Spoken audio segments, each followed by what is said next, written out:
اعوذ باللہ من الشیطان الرجیم بسم اللہ الرحمن الرحیم اللہم صلی علی سیدنا و مولانا محمد وعلی آل سیدنا و مولانا محمد وبارک وسلم۔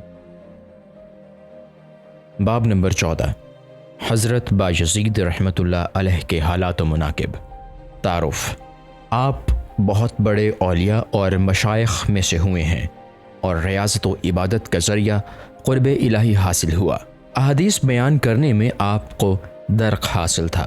حضرت جنید بغدادی کا قول ہے کہ حضرت بایزید کو اولیاء میں وہی اعزاز حاصل ہے جو حضرت جبرائیل کو ملائکہ میں، اور مقام توحید میں تمام بزرگوں کی انتہا آپ کی ابتدا ہے، کیونکہ ابتدائی مقام میں ہی لوگ سرگرداں ہو کر رہ جاتے ہیں، جیسا کہ حضرت بایزید کا قول ہے کہ اگر لوگ 200 سال تک بھی گلشن معرفت میں سرگشتہ رہیں، جب کہیں جا کر اس کا ایک پھول مل سکتا ہے جو مجموعی طور پر ابتدا ہی میں مجھے مل گیا۔ شیخ ابو سعید کا قول ہے کہ میں پورے عالم کو آپ کے اوصاف سے پر دیکھتا ہوں، لیکن اس کے باوجود بھی آپ کے مراتب کو کوئی نہیں جانتا۔ آپ کے دادا آتش پرست تھے اور والد بزرگوار کا بستام کے عظیم بزرگوں میں شمار ہوتا ہے۔ آپ کی کرامات کا ظہور شکم مادری میں ہی ہونے لگا تھا، کیونکہ آپ کی والدہ فرماتی تھیں کہ جس وقت بایزید میرے شکم میں تھا تو اگر کوئی مشتبہ غذا میرے شکم میں چلی جاتی تو اس قدر بے قلی اور بے چینی ہوتی کہ مجھے حلق میں انگلی ڈال کر نکالنا پڑتی۔ حضرت بایزید کا قول ہے کہ راہ طریقت میں سب سے بڑی دولت وہ ہے جو مادر زاد ہو، اس کے بعد چشم بینا اور اس کے بعد گوش ہوش، لیکن اگر یہ تینوں چیزیں حاصل نہ ہوں تو پھر اچانک مر جانا بہتر ہے۔ جب آپ مکتب میں داخل ہوئے اور آپ نے سورہ لقمان کی یہ آیت پڑھی کہ ان اشکر لی والوالدیک، یعنی میرا شکر ادا کر اور اپنے والدین کا، اس وقت اپنی والدہ سے آ کر عرض کیا کہ مجھ سے 2 ہستیوں کا شکر ادا نہیں ہو سکتا، لہٰذا آپ مجھے خدا سے طلب کر لیں تاکہ میں آپ کا شکر کرتا رہوں، یا پھر خدا کے سپرد کر دیں تاکہ اس کے شکر میں مشغول ہو جاؤں۔ والدہ نے فرمایا کہ میں اپنے حقوق سے دستبردار ہو کر تجھے خدا کے سپرد کرتی ہوں۔ چنانچہ اس کے بعد آپ شام کی جانب نکل گئے اور وہیں ذکر و شغل کو جز و حیات بنا لیا، اور مکمل 3 سال شام کے میدانوں اور صحراؤں میں زندگی گزار دی۔ اس عرصہ میں یاد الہی کی وجہ سے کھانا پینا سب ترک کر دیا۔ نہ صرف یہ بلکہ 170 مشائخ سے بھی نیاز حاصل کر کے ان کے فیوض سے سیراب ہوئے۔ انہی مشائخ میں حضرت امام جعفر صادق بھی شامل ہیں۔ حالات۔ ایک مرتبہ آپ حضرت امام جعفر صادق کی خدمت میں تھے تو انہوں نے فرمایا کہ بایزید فلاں طاق میں جو کتاب رکھی ہے وہ اٹھا لاؤ۔ آپ نے دریافت کیا کہ وہ طاق کس جگہ ہے؟ امام جعفر نے فرمایا کہ اتنے عرصہ رہنے کے بعد بھی تم نے طاق نہیں دیکھا۔ آپ نے عرض کیا طاق تو کیا، میں نے آپ کے روبرو کبھی سر بھی نہیں اٹھایا۔ اس وقت امام جعفر نے فرمایا اب تم مکمل ہو چکے، لہٰذا بستام واپس چلے جاؤ۔ ایک مقام پر آپ کسی بزرگ سے نیاز حاصل کرنے پہنچے تو جس وقت آپ ان کے نزدیک ہو گئے تو دیکھا کہ انہوں نے کعبہ کی جانب تھوک دیا۔ یہ دیکھ کر آپ ملاقات کے بغیر واپس آ گئے اور فرمایا کہ اگر وہ بزرگ طریقت کے درجوں کو جانتا ہے تو شریعت کے منافی کام نہ کرتا۔ آپ کے ادب کا یہ عالم تھا کہ مسجد جاتے وقت راستہ میں بھی نہ تھوکتے۔ سفر حج میں چند قدموں کے بعد آپ نماز ادا کرتے ہوئے فرماتے کہ بیت اللہ دنیاوی بادشاہوں کا دربار نہیں جہاں انسان ایک دم پہنچ جائے۔ اس طرح آپ پورے 12 سال میں مکہ معظمہ پہنچے، لیکن حج کے بعد مدینہ منورہ تشریف نہیں لے گئے، اور فرمایا کہ یہ کوئی معقول بات نہیں کہ حج کے طفیل میں مدینہ منورہ جاؤں۔ اس کی زیارت کے لیے انشاءاللہ پھر کسی دوسرے موقع پر حاضر ہوں گا۔ چنانچہ جب دوسرے سال مدینہ منورہ روانہ ہوئے تو 100 افراد آپ کے ہمراہ ہو گئے، لیکن آپ نے اس سے چھٹکارا حاصل کرنے کی اللہ تعالیٰ سے دعا کی، اور ایک دن نماز فجر کے بعد آپ نے لوگوں سے کہا کہ میں تو خدا ہوں، اس کے باوجود بھی لوگ میری پرستش نہیں کرتے۔ یہ سنتے ہی لوگ آپ کو پاگل سمجھ کر کنارہ کش ہو گئے، لیکن در حقیقت یہ الفاظ آپ نے لسان غیب سے فرمائے تھے۔ ایک مرتبہ راہ میں آپ کو ایک ایسی کھوپڑی پڑی ہوئی مل گئی جس پر یہ تحریر تھا سمن بکمن امیون فہم لا یعقلون، یعنی وہ گونگے، بہرے اور اندھے ہیں، اس لیے وہ عقل نہیں رکھتے۔ یہ پڑھتے ہی آپ چیخ مار کر بے ہوش ہو گئے، اور ہوش آنے کے بعد اس کھوپڑی کو بوسہ دے کر فرمایا کہ یہ ایسے صوفی کی ہے جو ذکر الہی میں اس درجہ سرگرداں ہو گیا کہ نہ تو کان رہے جس سے اللہ تعالیٰ کی بات سنے، نہ زبان جس سے اس کا ذکر کر سکے، اور نہ آنکھ جس سے اس کا جمال دیکھ سکے۔ حضرت ذوالنون مصری رحمۃ اللہ علیہ نے آپ کے پاس پیغام بھیجا کہ تم رات کو سکون اور چین کے ساتھ نیند لے کر اہل قافلہ سے پیچھے رہ جاتے ہو، اور آپ نے جواب دیا کہ پوری رات سکون کی نیند لینے کے بعد اہل قافلہ سے بچھڑ کر جو پہلے منزل پر پہنچ جائے وہی کامل ہوتا ہے۔ یہ سن کر ذوالنون نے کہا کہ یہ مرتبہ اللہ تعالیٰ انہیں مبارک فرمائے۔ مدینہ منورہ سے سفر میں آپ نے اپنے اونٹ پر بے حد بوجھ لاد لیا، اور جب لوگوں نے کہا کہ جانور پر اس قدر بوجھ لادنا شان بزرگی کے خلاف ہے، تو فرمایا کہ پہلے آپ لوگ غور سے دیکھ لیں کہ بوجھ اونٹ کے اوپر ہے بھی یا نہیں۔ چنانچہ جب لوگوں نے غور سے دیکھا تو معلوم ہوا کہ پورا بار اونٹ کی کمر سے اوپر تھا۔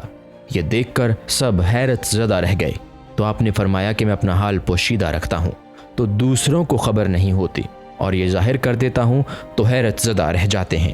ان حالات میں بھلا میں تمہارے ہمراہ کیسے رہ سکتا ہوں؟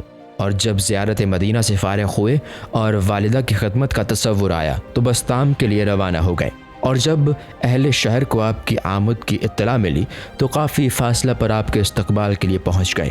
لیکن اس وقت آپ کو یہ پریشانی ہو گئی کہ اگر لوگوں سے ملاقات کرتا رہوں تو یاد الہی میں غفلت ہوگی، لہٰذا آپ نے ان لوگوں کو متنفر کرنے کے لیے یہ ترکیب کی کہ رمضان کے باوجود دکان سے کھانا خرید کر کھانا شروع کر دیا۔ دیکھتے ہی تمام عقیدت مند واپس ہو گئے، اور آپ نے فرمایا کہ میں نے اجازت شرعی پر عمل کیا، لیکن لوگ مجھے برا سمجھ کر منحرف ہو گئے۔ جب سفر سے واپسی میں مکان کے دروازے پر پہنچے تو دروازے سے کان لگا کر سنا تو والدہ وضو کرتے ہوئے یہ کہہ رہی تھیں کہ یا اللہ میرے مسافر کو راحت سے رکھنا اور بزرگوں سے اس کو خوش رکھ کر اچھا بدلہ دینا۔ یہ سن کر پہلے تو آپ روتے رہے، پھر دروازے پر دستک دی تو والدہ نے پوچھا کون ہے؟ عرض کیا کہ آپ کا مسافر۔ چنانچہ انہوں نے دروازہ کھول کر ملاقات کرتے ہوئے فرمایا کہ تم نے اس قدر طویل سفر اختیار کیا کہ روتے روتے میری بصارت ختم ہو گئی اور غم سے کمر جھک گئی۔ آپ نے فرمایا کہ جس کام کو میں نے بعد کے لیے چھوڑا تھا وہ پہلے ہی ہو گیا، اور وہ میری والدہ کی خوشنودی تھی۔ والدہ کی برکت۔ آپ فرمایا کرتے کہ مجھے جتنے بھی مراتب حاصل ہوئے سب والدہ کی اطاعت سے حاصل ہوئے۔ ایک مرتبہ میری والدہ نے رات کو پانی مانگا، لیکن اتفاق سے اس وقت گھر میں قطن پانی نہیں تھا، چنانچہ میں گھڑا لے کر نہر سے پانی لایا۔ میری آمد و رفت کی تاخیر کی وجہ سے والدہ کو پھر نیند آ گئی، اور میں رات بھر پانی لیے کھڑا رہا، حتیٰ کہ شدید سردی کی وجہ سے پانی پیالے میں منجمد ہو گیا۔ اور جب والدہ کی بیداری کے بعد میں نے انہیں پانی پیش کیا تو انہوں نے فرمایا تم نے پانی رکھ دیا ہوتا، اتنی دیر کھڑے رہنے کی کیا ضرورت تھی؟ میں نے عرض کیا کہ محض اس خوف سے کھڑا رہا کہ مبادا آپ کہیں بیدار ہو کر پانی نہ پی پائیں اور آپ کو تکلیف پہنچے۔ یہ سن کر انہوں نے مجھے دعائیں دیں۔ اسی طرح ایک رات والدہ نے فرمایا کہ دروازے کا ایک پھٹ کھول دو، لیکن میں رات بھر اسی پریشانی میں کھڑا رہا کہ نامعلوم داہنا پٹ کھولوں یا بایاں، کیونکہ اگر ان کی مرضی کے خلاف غلط پٹ کھل گیا تو حکم عدولی میں شمار ہوگا۔ چنانچہ انہی خدمتوں کی برکت سے یہ مراتب مجھ کو حاصل ہوئے۔ ریاضت۔ آپ فرمایا کرتے کہ میں نے 12 سال تک نفس کو ریاضت کی بھٹی میں ڈال کر مجاہدے کی آگ سے تپایا اور ملامت کے ہتھوڑے سے کوٹتا رہا، جس کے بعد میرا نفس آئینہ بن گیا۔ پھر 5 سال مختلف قسم کی عبادات سے اس پر کلی چڑھاتا رہا۔ پھر 1 سال تک جب میں نے خود اعتمادی کی نظر سے اس کا مشاہدہ کیا تو اس میں تکبر و خود پسندی کا مادہ موجود پایا۔ چنانچہ پھر 5 سال تک سعی بسیار کے بعد اس کو مسلمان بنایا، اور جب اس میں خلائق کا نظارہ کیا تو سب کو مردہ دیکھا، اور نماز جنازہ پڑھ کر ان سے اس طرح کنارہ کش ہو گیا جس طرح لوگ نماز جنازہ پڑھ کر قیامت تک کے لیے مردے سے جدا ہو جاتے ہیں۔ پھر اس کے بعد مجھے خداوند تعالیٰ تک پہنچنے کا مرتبہ حاصل ہو گیا۔ آپ مسجد میں داخلے سے قبل دروازے پر کھڑے ہو کر گریازاری کرتے رہتے تھے۔ جب وجہ دریافت کی گئی تو فرمایا کہ میں خود کو حائضہ عورت کی طرح نجس تصور کرتے ہوئے روتا رہوں کہ کہیں داخلے سے مسجد نجس نہ ہو جائے۔ ایک مرتبہ آپ سفر حج پر روانہ ہو کر چند منزل پہنچنے کے بعد پھر واپس آ گئے، اور جب لوگوں نے ارادہ توڑنے کی وجہ پوچھی تو فرمایا کہ راستے میں مجھے ایک حبشی مل گیا اور اس نے مجھے اصرار کے ساتھ یہ کہا کہ خدا کو بستام میں چھوڑ کر کیوں جاتا ہے؟ چنانچہ میں واپس آ گیا۔ حج کے سفر میں کسی نے پوچھا کہ کہاں کا قصد ہے؟ فرمایا حج کا۔ پھر اس نے پوچھا کہ کیا آپ کے پاس کچھ رقم ہے؟ فرمایا 200 دینار۔ اس نے عرض کیا کہ میں مفلس ہوں اور عیالدار ہوں، لہٰذا یہ رقم مجھ کو دے کر 7 مرتبہ میرا طواف کر لیجئے، تو اسی طرح آپ کا حج ہو جائے گا۔ آپ نے اسی کے کہنے پر یہ عمل کیا اور وہ رقم لے کر رخصت ہو گیا۔ جب آپ کے مراتب میں اضافہ ہونے لگا اور آپ کا کلام عوام کے ذہنوں سے بالاتر ہو گیا تو آپ کو 7 مرتبہ بستام سے نکالا گیا، اور جب آپ نے نکالنے کی وجہ پوچھی تو کہا گیا کہ تم نہایت برے انسان ہو۔ آپ نے فرمایا کہ جس شہر کا سب سے بڑا انسان باجزید ہو وہ شہر سب سے اچھا ہے۔ ایک شب آپ عبادت خانہ کے چھت پر پہنچے اور دیوار پکڑ کر پوری رات خاموش کھڑے رہے، جس کی وجہ سے آپ کو پیشاب میں خون آ گیا، اور جب لوگوں نے وجہ پوچھی تو فرمایا کہ اس کی 2 وجوہ ہیں۔ اول یہ کہ آج میں خدا کی عبادت نہیں کر سکا، دوم یہ کہ ایام طفولیت میں مجھ سے ایک گناہ سرزد ہو گیا تھا، چنانچہ ان دونوں چیزوں سے ایسا خوف زدہ تھا کہ میرا قلب خون ہو گیا، اور وہ خون پیشاب کے راستے سے نکلا۔ عبادت کے اوقات میں آپ کو یہ خوف لاحق رہتا کہ کہیں کسی کی آواز سے میری عبادت میں خلل واقع نہ ہو جائے، اس لیے مکان کے تمام سوراخ بند کر دیے تھے۔ عیسیٰ بسطامی کا قول ہے کہ میں 30 سال آپ کے ساتھ رہا لیکن کبھی آپ کو بات کرتے نہیں دیکھا، اور آپ کی یہ عادت تھی کہ زانوں میں سر دیے رہتے، اور جب سر اٹھاتے تو پھر فوراً ہی سرد آہ کھینچ کر زانوں پر رکھ لیتے۔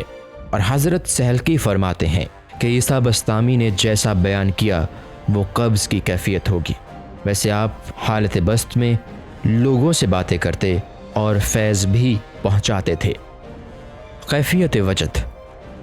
ایک مرتبہ حالت وجد میں آپ نے کہہ دیا سبحانی معاظم شانی، یعنی میں پاک ہوں اور میری شان بہت بڑی ہے۔ اور جب اختتام وجد کے بعد ارادت مندوں نے سوال کیا کہ یہ جملہ آپ نے کیوں کہا، فرمایا کہ مجھے تو علم نہیں کہ میں نے ایسا کوئی جملہ کہا ہو، لیکن آئندہ اس قسم کا جملہ میری زبان سے نکل جائے تو مجھے قتل کر ڈالنا۔ اس کے بعد دوبارہ حالت وجد میں پھر آپ نے یہی جملہ کہا، جس پر آپ کے مریدین قتل کر دینے پر آمادہ ہو گئے، لیکن پورے مکان میں انہیں ہر سمت باجزید ہی باجزید نظر آئے، اور جب انہوں نے چھریاں چلانی شروع کی تو ایسا محسوس ہوتا تھا جیسے پانی پر چھریاں چل رہی ہوں، اور آپ کے اوپر اس کا قطعاً کوئی اثر نہیں ہوا۔ پھر جب کچھ وقفہ کے بعد وہ صورت رفتہ رفتہ ختم ہوتی چلی گئی تو دیکھا کہ آپ محراب میں کھڑے ہیں، اور جب مریدین نے واقعہ بیان کیا تو فرمایا کہ اصل باجزید تو میں ہوں، اور جن کو تم نے دیکھا وہ باجزید نہیں تھے۔ اور اگر کوئی معترض یہ کہے کہ انسانی جسم اس قدر طویل کیسے ہو سکتا ہے، تو جواب یہ ہے کہ حضرت آدم جس وقت دنیا میں تشریف لائے اور طوالت کی وجہ سے ان کا سر آسمان سے ٹکراتا تھا، اور جب حکم الہی سے حضرت جبرائیل نے ان کے سر پر اپنا مکہ مارا، اس وقت آپ کا قد چھوٹا ہو گیا۔ اس سے معلوم ہوا کہ جب اس کو بڑے جسم کو چھوٹا کر دینے پر قدرت ہے تو چھوٹے جسم کو بھی بڑا کر دینا اس کی قدرت میں داخل ہے۔ اس طرح جب تک بچہ شکم مادر میں رہتا ہے تو اس کا وزن بہت ہلکا ہوتا ہے، لیکن ولادت ہوتے ہی وزن میں اضافہ ہو جاتا ہے۔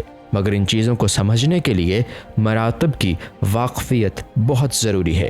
ایک مرتبہ آپ نے ایک لال رنگ کا سیب ہاتھ میں لے کر فرمایا کہ یہ تو بہت ہی لطیف ہے، چنانچہ اسی وقت غیب سے ندا آئی کہ ہمارا نام سیب کے لیے استعمال کرتے ہوئے حیا نہیں آتی، اور اس جرم میں اللہ تعالیٰ نے 40 دن کے لیے اپنی یاد آپ کے قلب سے نکال دی، لیکن اس کے بعد آپ نے قسم کھا لی کہ اب کہیں بستام کا پھل نہیں کھاؤں گا۔ غلط فہمی۔ ایک مرتبہ آپ کو یہ تصور ہو گیا کہ میں بہت بڑا بزرگ اور شیخ وقت ہو گیا ہوں، لیکن اسی کے ساتھ یہ خیال بھی آیا کہ میرا یہ جملہ فخر و تکبر کا نہ ہے۔ چنانچہ فوراً خراسان کا رخ کیا اور اچانک منزل پر پہنچ کر دعا کی کہ اے اللہ، جب تک ایسے کامل بندے کو نہیں بھیجے گا جو مجھ کو میری حقیقت سے روشناس کرا سکے، اس وقت تک یہیں پڑا رہوں گا۔ اور جب 3 شب و روز اسی طرح گزر گئے تو چوتھے دن ایک شخص اونٹ پر آیا جس کو آپ نے ٹھہرنے کا اشارہ کیا، لیکن اس اشارے کے ساتھ اونٹ کے پاؤں زمین میں دھنستے چلے گئے، اور جو اس پر سوار تھا اس نے غصے کے انداز میں کہا کہ کیا تم یہ چاہتے ہو کہ میں اپنی کھلی ہوئی آنکھ بند کر لوں اور بند آنکھ کھول دوں اور باجزید سمیت پورے بسطام کو غرق کر دوں؟ یہ سن کر آپ کے ہوش اڑ گئے اور اس سے پوچھا کہ تم کون ہو اور کہاں سے آئے ہو؟ اس نے جواب دیا کہ جس وقت تم نے اللہ تعالیٰ سے عہد کیا تھا اس وقت میں یہاں سے 3000 میل دور تھا، اور اس وقت میں سیدھا وہیں سے چلا آیا ہوں، لہٰذا تمہیں خبردار کرتا ہوں کہ اپنے قلب کی نگرانی کرتے رہو۔ یہ کہہ کر وہ غائب ہو گیا۔ آپ مسجد میں 40 برس مقیم رہے، لیکن اس درجہ محتاط تھے کہ مسجد کا اور مسجد سے باہر کا لباس جدا جدا ہوتا تھا، اور اس میں سوائے مسجد کی دیوار کے آپ نے کسی چیز سے ٹیک نہیں لگائی۔ آپ فرمایا کرتے کہ میں نے 40 برس تک عام انسانوں کی غذا چکھی تک نہیں، کیونکہ میرا رزق کہیں اور سے آتا تھا، اور اس دوران اپنے قلب کی نگرانی میں مصروف رہا۔ اس کے بعد جب غور کیا تو ہر سمت بندگی اور خدائی نظر آئی۔ پھر 30 سال تک خدا کی جستجو میں گزارے۔ اس کے بعد خدا کو طالب اور خود کو مطلوب پایا، اور اب 30 سال سے یہ کیفیت ہے کہ جب خدا کا نام لینا چاہتا ہوں تو پہلے 3 مرتبہ اپنی زبان کو دھو لیتا ہوں۔ حضرت ابو موسیٰ نے جب آپ سے سوال کیا کہ خدا کی جستجو میں سب سے زیادہ دشوار مقام آپ کو کیا نظر آیا؟ فرمایا کہ خدا کی اعانت کے بغیر قلب کو اس طرح متوجہ کرنا بہت دشوار ہے، اور جب اس کی مدد شامل حال ہوتی ہے تو پھر سعی کے بغیر بھی قلب اس کی طرف متوجہ ہو جاتا ہے، اور مجھے اس وقت ایک خاص کشش سی محسوس ہونے لگتی ہے۔ پھر رفتہ رفتہ اللہ نے وہ مراتب عطا کیے جو آپ پر بھی ظاہر ہیں، اور ظاہر میں بھی اس کی علامتیں پائی جاتی ہیں۔ اور جس وقت آپ کے اوپر خوف طاری ہوتا تو پیشاب میں خون آنے لگتا تھا۔ ایک مرتبہ کچھ لوگ حاضر ہوئے تو آپ نے مراقبہ سے سر اٹھا کر فرمایا کہ میں نے بہت کوشش کی کہ تمہیں دینے کے لیے کوئی چیز مل جائے، لیکن نہیں مل سکی۔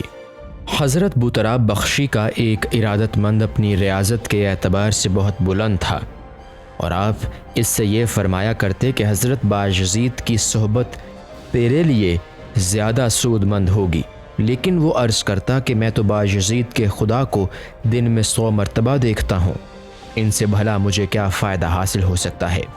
حضرت بوتراب نے فرمایا کہ ابھی تک تو نے اپنے پیمانے کے مطابق خدا کا دیدار کیا ہے، لیکن ان کی توجہ کے بعد ایسا دیدار ہوگا جس طرح دیدار کا حق ہے، کیونکہ اللہ تعالیٰ کا مختلف طریقوں سے مشاہدہ کیا جا سکتا ہے۔ اسی لیے اللہ تعالیٰ محشر میں ایک خاص تجلی تو حضرت صدیق اکبر پر ڈالے گا اور ایک خاص تجلی پوری مخلوق پر۔ یہ سننے کے بعد اس مرید کے قلب میں حضرت باجزید کا اشتیاق دیدار پیدا ہوا، اور اپنے مرشد کے ہمراہ جس وقت آپ کے مکان پر پہنچا تو آپ کہیں سے پانی بھرنے گئے ہوئے تھے، اور جب یہ دونوں ان کی تلاش میں چل دیے تو دیکھا کہ آپ ایک ہاتھ میں گھڑا اور ایک ہاتھ میں پوستین لٹکائے چلے آ رہے ہیں، لیکن اس مرید پر آپ کی ایسی ہیبت طاری ہوئی کہ کپ کپی کی وجہ سے زمین پر گر پڑا اور وہیں دم نکل گیا۔ اور جب حضرت بوتراب نے کہا کہ آپ نے ایک ہی نظر میں کام ختم کر دیا، آپ نے فرمایا کہ اس کے اندر کشف کا ایک خاص مقام باقی رہ گیا تھا جو اس وقت اس کو حاصل ہوا، لیکن وہ برداشت نہ کرتے ہوئے جاں بحق ہو گیا۔ جس طرح مصر کی عورتیں حسن یوسف کتاب نہ لا کر اپنی انگلیاں کاٹ بیٹھتی تھیں، حضرت یحییٰ بن معاذ نے جب آپ کو یہ تحریر کیا کہ آپ کی ایسے شخص کے بارے میں کیا رائے ہے جو ایک جامعہ ذلی سے ایسا مست ہو گیا کہ اس کی مستی ابد تک ختم نہ ہونے والی ہے، آپ نے جواب میں تحریر کیا کہ یہاں ایک ایسا فرد بھی موجود ہے جو ازل و ابد کے بحر بیکراں کو پی کر بھی یہی کہتا ہے کہ کچھ اور مل جائے۔ پھر ایک مرتبہ یحییٰ بن معاذ نے تحریر کیا کہ میں آپ کو ایک راز بتانا چاہتا ہوں، لیکن اس وقت بتاؤں گا جب ہم دونوں شجر طوبہ کے نیچے کھڑے ہوں گے، اور قاصد کو ایک ٹکیا روٹی دے کر یہ ہدایت بھی کر دی کہ حضرت باجزید سے کہنا کہ اس کو کھا لیں کہ آب زمزم سے گوندھی گئی ہے۔ اس کے بعد حضرت باجزید نے لکھا کہ جس جگہ خدا کو یاد کیا جاتا ہے وہاں جنت اور توبہ دونوں موجود ہوتے ہیں، اور ٹکیا اس لیے واپس کر رہا ہوں کہ آب زمزم سے گوندھنے کی فضیلت اپنی جگہ مسلم، لیکن یہ کیسے معلوم کہ جو بیج بویا گیا تھا وہ کسب حلال کا تھا یا کسب حرام کا؟ اس لیے کہ اس کے کل حلال ہونے میں مجھ کو شک ہے۔ اس جواب کے بعد یحییٰ بن معاذ بعد نماز عشاء بغرض ملاقات بسطام پہنچے، لیکن یہ خیال کر کے کہ کہیں آپ کو تکلیف نہ ہو، اور کسی جگہ مقیم ہو گئے، اور صبح کو جب آپ کے یہاں حاضر ہوئے تو معلوم ہوا کہ آپ قبرستان میں ہیں۔ چنانچہ جب حضرت یحییٰ قبرستان میں پہنچے تو دیکھا کہ آپ انگوٹھوں کے بل کھڑے ہوئے مصروف عبادت ہیں، اور ایسا محسوس ہوا کہ جسے پوری رات اسی طرح کھڑے ہوئے گزری۔ پھر فراغت کے بعد جب اچھی طرح دن نکل آیا تو آپ نے یہ دعا پڑھی کہ اعوذ بک ان سلق من ھذا المقام، میں تجھ سے پناہ طلب کرتا ہوں اس بات کی کہ میں تجھ سے اس مقام کا حال دریافت کروں۔ اس کے بعد حضرت یحییٰ نے پیش قدمی کرتے ہوئے سلام کیا اور رات کے واقعات دریافت کیے تو آپ نے فرمایا کہ اللہ تعالیٰ نے مجھ کو بیش مدارج عطا کرنے چاہے، لیکن وہ سب حجاب کے تھے، اس لیے میں نے قبول نہیں کیے۔ پھر حضرت یحییٰ نے پوچھا کہ آپ نے اللہ تعالیٰ سے معرفت کیوں نہیں طلب کی؟ یہ سنتے ہی آپ نے چیخ کر کہا کہ بس خاموش ہو جاؤ، اس لیے کہ مجھے شرم آتی ہے کہ میں اس شے سے واقف ہو جاؤں جس کے لیے میری تمنا یہ ہے کہ خدا کے سوا اس سے کوئی واقف نہ ہو۔ اور یہ بات سوچ لو کہ جہاں معرفت خداوندی کا وجود ہو وہاں مجھ جیسے گنہگار کا گزر کہاں، کیونکہ یہ خدا کی مرضی میں شامل ہے کہ معرفت کو اس کے علاوہ کوئی جان نہ سکے۔ پھر حضرت یحییٰ نے عرض کیا کہ آج کے شب جو مراتب آپ کو عطا ہوئے ان کا کچھ فیض مجھے بھی پہنچا دیجیے۔ حضرت باجزید نے فرمایا کہ اگر تجھ کو صفات آدم، قدس جبرائیل، خلت ابراہیم، شوق موسیٰ، پاکیزگی عیسیٰ اور حب محمد صلی اللہ علیہ وآلہ وسلم سب ہی کچھ عطا کر دیے جائیں، جب بھی خوش نہ ہونا، کیونکہ یہ سب حجابات ہیں، بس صرف خدا ہی کو خدا سے طلب کرتے رہنا تاکہ سب کچھ حاصل ہو جائے۔ حضرت ذوالنون نے آپ کی خدمت میں ایک جائے نماز ارسال کی تو آپ نے یہ کہہ کر واپس کر دی کہ مجھے اس کی حاجت نہیں، البتہ ایک مسند کی ضرورت ہے، یعنی اب ایسا بے نیاز ہو چکا ہوں کہ مجھے نماز معاف ہو چکی ہے۔ اور جب انہوں نے نفیس قسم کی مسند بھجوائی تو یہ کہہ کر واپس کر دی کہ جس کے پاس الطاف خداوندی کی مسند موجود ہو اس کو دنیاوی مسند کی ضرورت نہیں۔ حالانکہ یہ وہ دور تھا جب کہ آپ نہایت ضعیف و پریشان حال تھے، اور اگر مسند قبول کر لیتے تو جائز تھا، لیکن ازرو تقویٰ دونوں چیزیں واپس کر دیں۔ آپ فرمایا کرتے کہ میں سردیوں کی رات میں گجڑی اوڑے ہوئے یخ بستہ پانی سے غسل کر کے صبح تک وہی بھیگی ہوئی گجڑی اس نیت سے اوڑے رکھی کہ جرم میں نفس کو اور بھی زیادہ سردی کا سامنا کرنا پڑے، اور اس دن سے یہ معمول بنا لیا کہ دن میں 70 مرتبہ غسل کرتا ہوں اور ہر مرتبہ بے ہوش ہو جاتا ہوں۔ ایک مرتبہ قبرستان میں تشریف لائے کہ ایک بستامی نوجوان بربت بجا رہا تھا تو آپ نے اس کو دیکھ کر لا حول پڑھی، اور اس نوجوان نے بربت کو اتنی زور سے آپ کے سر پر دے مارا کہ آپ کا سر پھٹ گیا اور بربت ٹوٹ گیا۔ لیکن آپ نے گھر آ کر اس نوجوان کو بربت کی قیمت اور کچھ حلوہ وغیرہ بھیجتے ہوئے پیغام دیا کہ اس رقم سے دوسرا بربت خرید لو اور حلوہ وغیرہ خود کھاؤ تاکہ شکستہ بربت کا غم دور ہو جائے۔ اس کے بعد اس نوجوان نے حاضر ہو کر معذرت طلب کی اور ہمیشہ کے لیے وہ اور اس کا ایک ساتھی طائب ہو گئے۔ ایک مرتبہ آپ ارادت مندوں کے ہمراہ ایک تنگ گلی سے گزر رہے تھے کہ سامنے سے ایک کتا آ گیا، چنانچہ آپ نے اور مریدین نے راستہ چھوڑ دیا اور وہ کتا نکل گیا۔ اسی وقت کسی مرید نے پوچھا کہ جب خدا نے انسانوں کو اشرف المخلوقات بنایا ہے تو پھر آپ نے کتے کے لیے راستہ کیوں چھوڑ دیا؟ اس سے تو ایسا محسوس ہوتا ہے کہ کتے کو ہم پر برتری حاصل ہے، اور یہ بات خلاف عقل ہے اور خلاف شرع بھی۔ آپ نے جواب دیا کہ اس کتے نے مجھ سے سوال کیا تھا کہ ازل میں مجھ کو کتا اور آپ کو سلطان العارفین کیوں بنایا گیا؟ اور اس میں میرا کیا قصور تھا اور آپ کی کیا فضیلت تھی؟ چنانچہ میں نے اس خیال سے کہ اللہ کا کتنا بڑا انعام ہے کہ اس نے مجھے کتے پر فضیلت عطا کر دی، اس لیے میں نے راستہ چھوڑ دیا۔ پھر ایک اور مرتبہ راہ میں کتا ملا تو آپ نے دامن سمیٹ لیا، جس پر کتے نے عرض کیا کہ آپ نے دامن کیوں بچا لیا؟ اس لیے کہ اگر میں بھیگا ہوا نہیں ہوں تو مجھ سے ناپاکی کا خطرہ نہیں، اور اگر بھیگا ہوا ہوتا تو آپ اپنے کپڑے پاک کر سکتے تھے۔ لیکن یہ تکبر جس کا آپ نے مظاہرہ فرمایا، یہ تو 7 سمندروں کے پانی سے بھی پاک نہیں ہو سکتا۔ آپ نے فرمایا تو سچ کہتا ہے، اسی لیے کہ تیرا ظاہر نجس ہے اور میرا باطن، لہٰذا ہم دونوں کو ایک ساتھ رہنا چاہیے تاکہ کچھ پاکیزگی میرے باطن کو بھی حاصل ہو جائے۔ لیکن کتے نے کہا کہ ہم دونوں کا ساتھ رہنا ممکن نہیں، کیونکہ میں مردود ہوں اور آپ مقبول بارگاہ۔ دوسرا یہ کہ میں دوسرے دن کے لیے ایک ہڈی بھی جمع نہیں کرتا اور آپ سال بھر کا غلہ جمع کر لیتے ہیں۔ آپ نے فرمایا، صدحیف، جب میں کتے کے ہمراہ رہنے کے قابل بھی نہیں تو پھر خدا کا قرب کیسے حاصل ہو سکتا ہے؟ اور پاک ہے وہ اللہ جو بدترین مخلوق کی باتوں سے بہترین مخلوق کو درس عبرت دیتا ہے۔ ایک شخص 30 سال تک آپ کی صحبت میں عبادت کرتا رہا اور ایک دن آپ سے عرض کیا کہ اتنا عرصہ گزر جانے کے باوجود بھی آپ کی تعلیم مجھ پر اثر انداز نہ ہو سکی۔ آپ نے فرمایا کہ ایک ہی شکل سے تیرے اوپر اثر ہو سکتا ہے، لیکن وہ تیرے لیے قابل قبول نہ ہوگی۔ اس نے عرض کیا کہ میں آپ کے ہر حکم کی تعمیل کروں گا۔ آپ نے فرمایا کہ داڑھی مونچھ اور سر کے بال منڈا کر اور ایک کمبل اوڑھ کر ایک تھیلے میں اخروٹ بھر لے اور ایک ایسی جگہ جا بیٹھ جہاں بہت لوگ تجھ سے واقف ہوں، اور بچوں سے کہہ دے کہ جو بچہ مجھے ایک تھپڑ مارے گا اس کو ایک اخروٹ دوں گا، بس یہی تیرا واحد علاج ہے، اس لیے کہ ابھی تجھے اپنے نفس پر قابو حاصل نہیں ہو سکا۔ اس نے جواب میں کہا، سبحان اللہ لا الہ الا اللہ۔ آپ نے فرمایا کہ یہ کلمات اگر کسی کافر کی زبان سے ادا ہوتے تو وہ مسلمان ہو جاتا، لیکن تو اس لیے مشرک ہو گیا کہ تو نے عظمت خداوندی کے بجائے اپنی عظمت کا اظہار کیا۔ یہ سن کر اس نے عرض کیا کہ آپ کی بتائی ہوئی ترکیب میرے لیے قابل قبول نہیں۔ آپ نے کہا کہ یہ تو میں پہلے ہی کہہ چکا تھا کہ تو میری بات پر عمل نہیں کرے گا۔ حضرت شفیق بلخی کا ایک ارادت مند سفر حج پر روانہ ہوتے ہوئے حضرت بایزید کے یہاں شرف نیاز کے لیے حاضر ہوا تو آپ نے فرمایا کہ کس سے بیعت ہو، اور جب اس نے اپنے مرشد کا نام بتایا تو فرمایا کہ تمہارے مرشد کے اقوال و اعمال کیا ہیں؟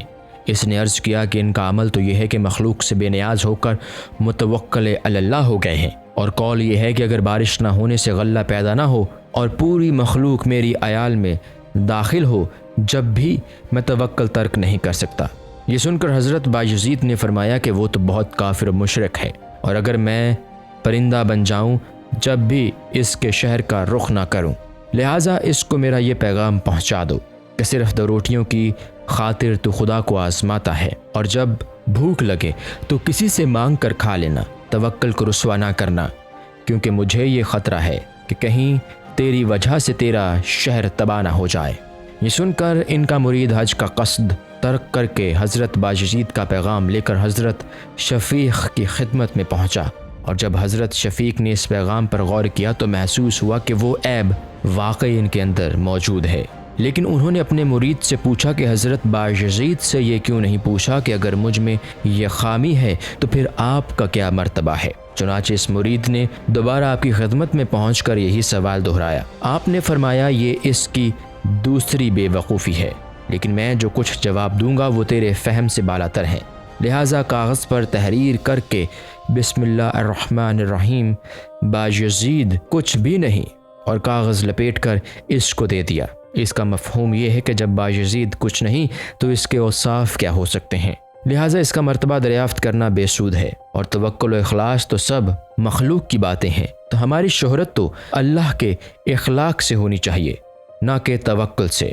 چنانچہ جب وہ مرید پیغام لے کر پہنچا تو حضرت شفیق بالکل لب مرگ تھے اور کاغذ پڑھ کر کلمہ شہادت پڑھتے ہوئے دنیا سے رخصت ہو گئے۔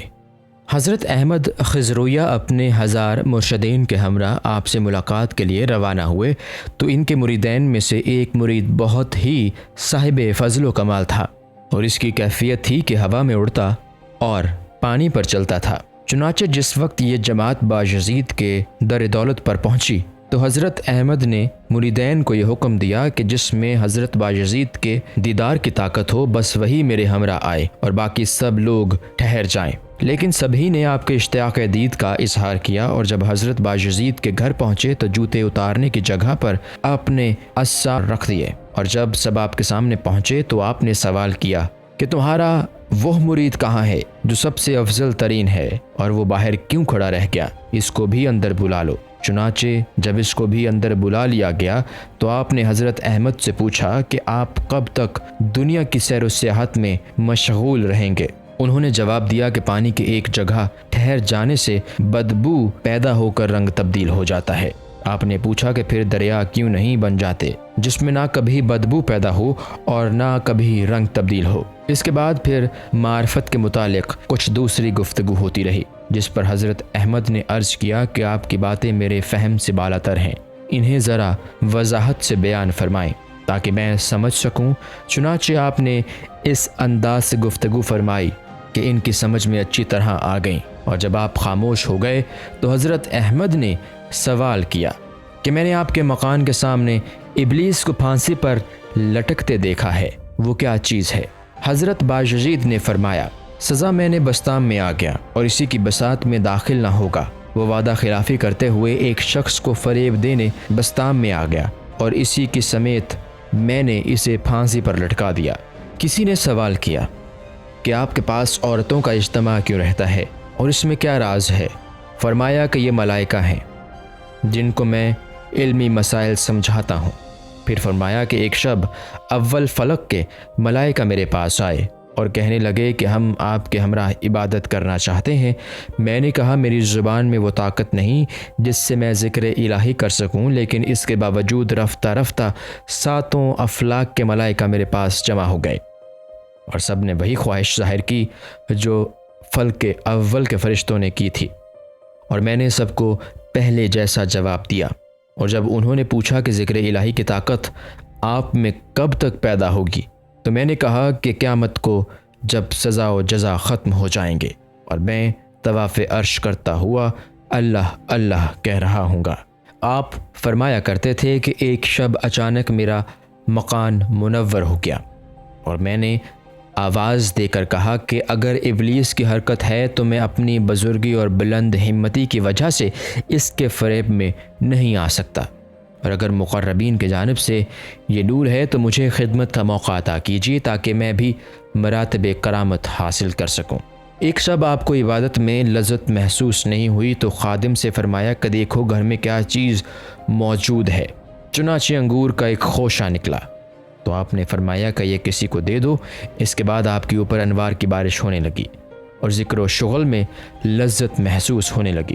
ایک یہودی جو آپ کا پڑوسی تھا وہ کہیں سفر میں چلا گیا اور افلاس کی وجہ سے اس کی بیوی چراغ تک روشن نہیں کر سکتی تھی، اور تاریکی کی وجہ سے اس کا بچہ تمام رات روتا رہتا تھا۔ چنانچہ آپ ہر رات اس کے یہاں چراغ رکھ آتے، اور جس وقت وہ یہودی سفر سے واپس آیا تو اس کی بیوی نے تمام واقعہ سنایا، جس کو سن کر اس نے کہا یہ بات کس قدر افسوسناک ہے کہ اتنا عظیم بزرگ ہمارا پڑوسی ہو اور ہم گمراہی میں زندگی گزار دیں۔ چنانچہ میاں بیوی آپ کے ہاتھ پر مشرف بے اسلام ہو گئے۔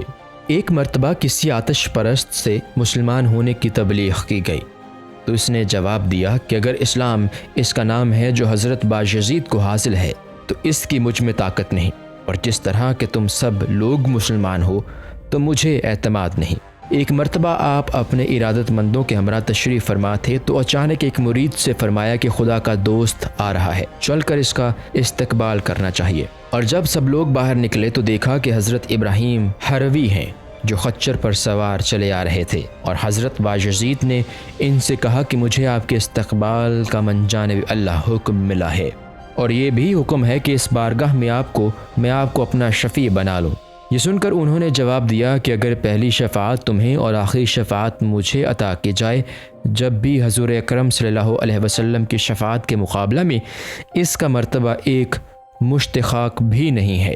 اس کے بعد دسترخوان بچھایا جس پر انواع اقسام کے لذیذ اور اعلیٰ کھانے چنے ہوئے تھے، اور آپ نے حضرت ابراہیم کے ہمراہ کھانا کھایا۔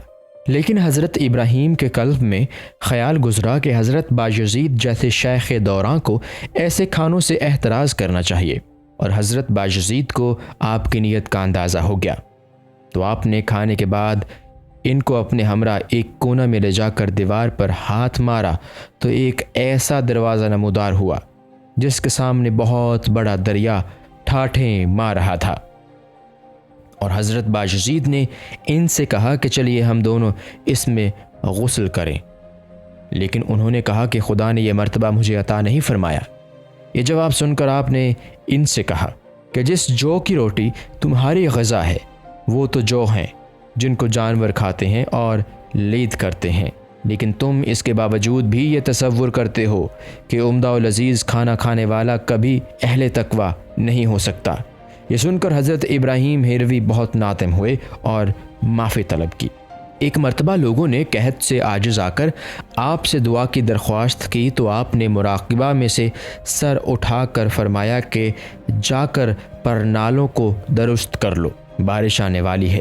چنانچہ کچھ ہی دیر میں بارش شروع ہو گئی اور ایک دن رات مسلسل پانی برستا رہا۔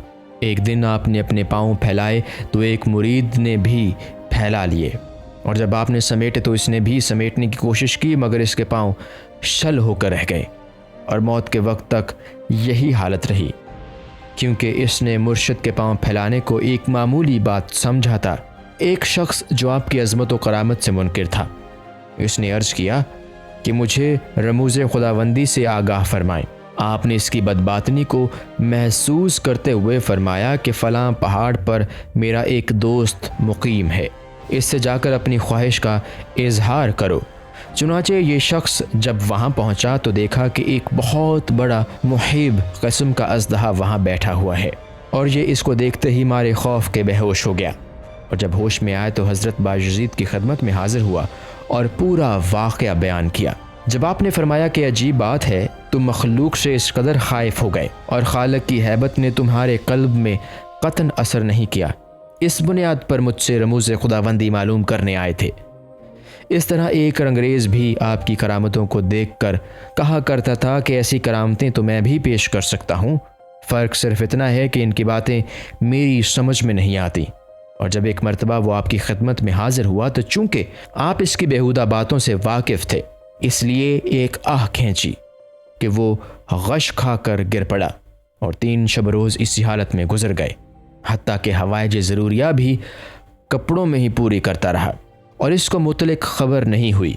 پھر ہوش میں آنے کے بعد جب نہا دھو کر آپ کے سامنے آیا تو آپ نے فرمایا کہ یہ بات اچھی طرح ذہن نشین کر لو کہ ہاتھی کا بوجھ گدھے پر نہیں ڈالا جا سکتا۔ حضرت شیخ ابو سعید میخوارانی آپ کی خدمت میں بغرض امتحان حاضر ہوئے تو آپ نے ان کی نیت بھانپ کر فرمایا کہ تم ابو سعید رائی کے پاس چلے جاؤ، وہ میرا مرید بھی ہے، میں نے اپنی تمام ولایت اسی کے حوالے کر دی ہے۔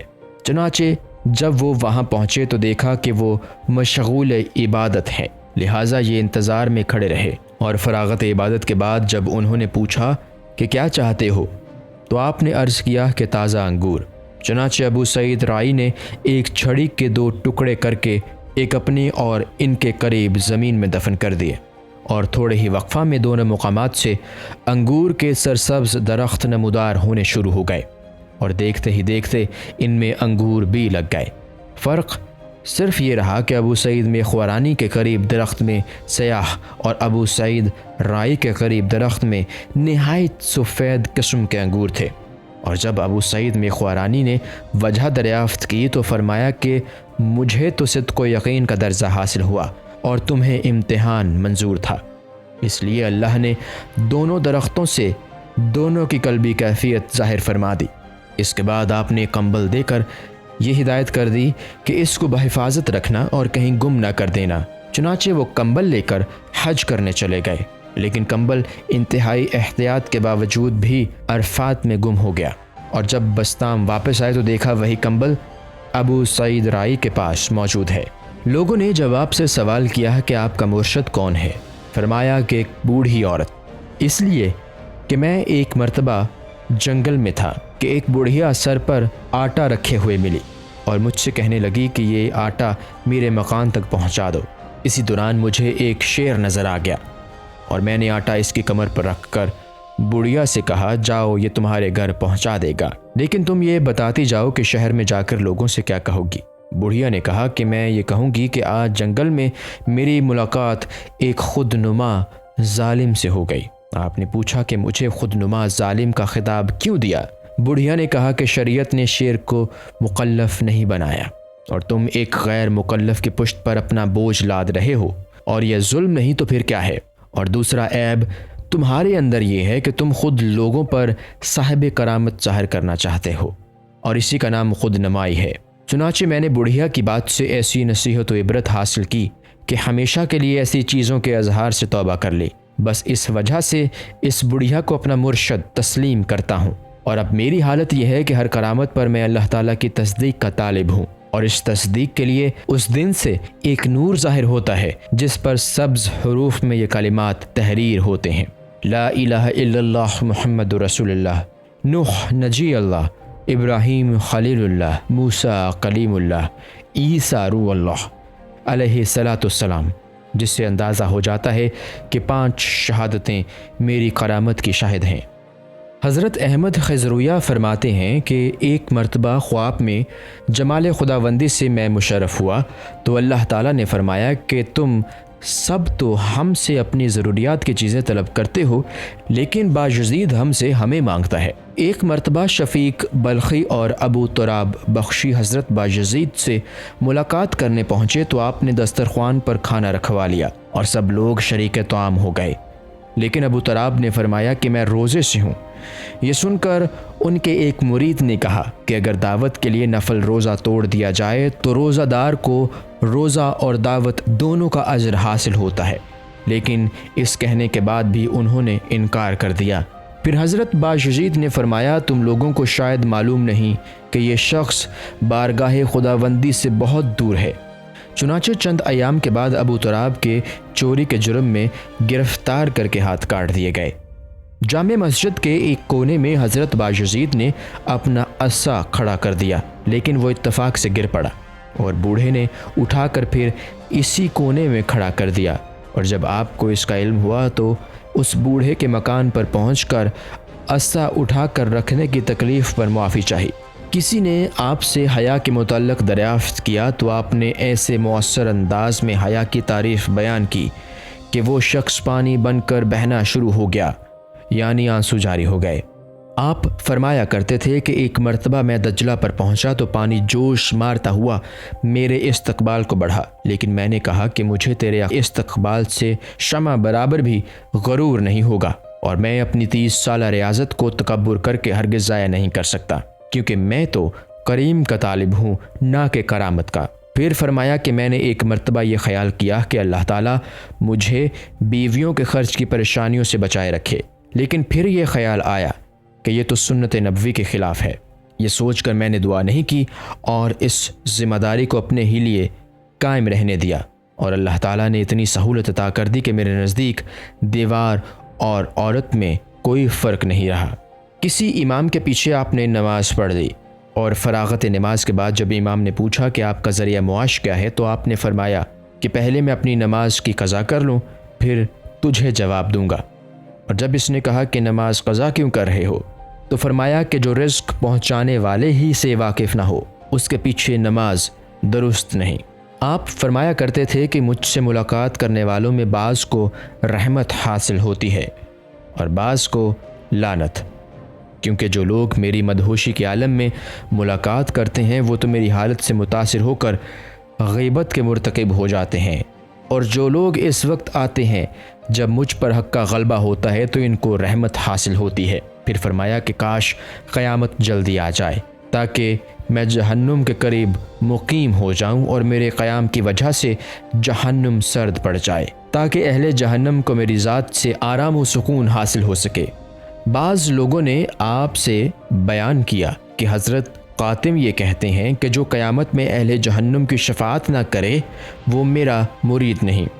آپ نے فرمایا کہ محشر میں جہنم کے دروازے پر کھڑا ہو کر اور اہل جہنم کو جنت میں بھیجنے کے لیے خود کو جہنم میں نہ گرا دے گا وہ میرا مرید نہیں۔ پھر کچھ لوگوں نے پوچھا کہ جب آپ کو صاحب فضل و کمال بنایا گیا ہے تو آپ مخلوق کو سیدھے راستے پر کیوں نہیں کھینچتے؟ فرمایا جو خود ہی مردود بارگاہ ہوا، اس کو میں کیسے مقبول بنا سکتا ہوں؟ ایک مرتبہ آپ متفکر و سرنگوں بیٹھے ہوئے تھے کہ ایک بزرگ تشریف لے آئے، اور جب آپ نے سر اٹھا کر دیکھا تو ان بزرگ نے پوچھا کہ آپ فکر مند کیوں ہیں؟ یہ سنتے ہی آپ کو ایسا جوش آیا کہ ممبر سے ٹکرا کر بے ہوش ہو گئے، اور جب ہوش آیا تو فرمایا کہ نہ جانے تیری اس میں کیا مصلحت ہے کہ مجھ جیسے گمان رہنے والے سے اپنی معرفت کا دعویٰ کروا دیا۔ ایک مرتبہ خشیت الہی سے آپ لرزہ براندام تھے کہ کسی مرید نے سوال کر ڈالا کہ آپ کی یہ کیا حالت ہے؟ فرمایا کہ جو 3 سال ریاضت و نفس کشی کے بعد حاصل ہوتی ہے وہ ابھی تیرے فہم سے بالاتر ہے۔ جس وقت جنگ روم میں اسلامی لشکر پسپا ہو گیا تو کسی لشکری کے منہ سے نکلا کہ باجزید آنت فرمائیے، چنانچہ اس وقت ایک آگ نمودار ہوئی جس کے خوف سے کفار کا لشکر فرار ہو گیا اور مسلمانوں کو فتح حاصل ہو گئی۔ کسی بزرگ نے مراقبہ کے بعد سوال کیا کہ اس وقت آپ کہاں تھے؟ فرمایا کہ بارگاہ خداوندی میں۔ اس وقت انہوں نے کہا کہ میں بھی تو وہیں تھا لیکن میں نے آپ کو نہیں دیکھا۔ آپ نے فرمایا کہ تیرے اور اللہ تعالیٰ کے مابین ایک حجاب تھا اور میں ذات باری کے بالکل سامنے تھا، اسی وجہ سے آپ مجھے نہ دیکھ سکے۔ پھر فرمایا کہ جو شخص اتباع سنت کے بغیر خود کو صاحب طریقت کہتا ہے وہ کاذب ہے، کیونکہ اتباع شریعت کے بغیر طریقت کا حصول ممکن نہیں۔ کسی نے عرض کیا کہ کچھ دیر کے لیے اگر آپ خلوص قلب کے ساتھ میری جانب متوجہ ہو جائیں تو میں کچھ عرض کروں۔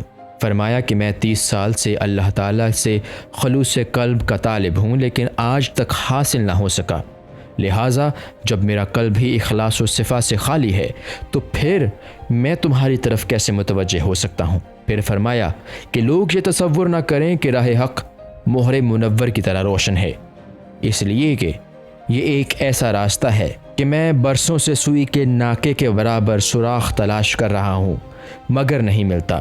جس وقت آپ کو کوئی پریشانی لاحق ہوتی تو فرماتے کہ اے اللہ روٹی تو عطا کر دے، سالن بھی دے دے تاکہ اچھی طرح کھا سکوں، یعنی تیری ہی عطا کردہ پریشانی ہے اور تو ہی صبر دینے والا ہے۔ ایک مرتبہ حضرت ابو موسیٰ نے سوال کیا کہ آپ کی راتیں کیسی گزرتی ہیں؟ فرمایا کہ یاد الہی میں مجھے سحر و شام کا پتہ ہی نہیں چلتا۔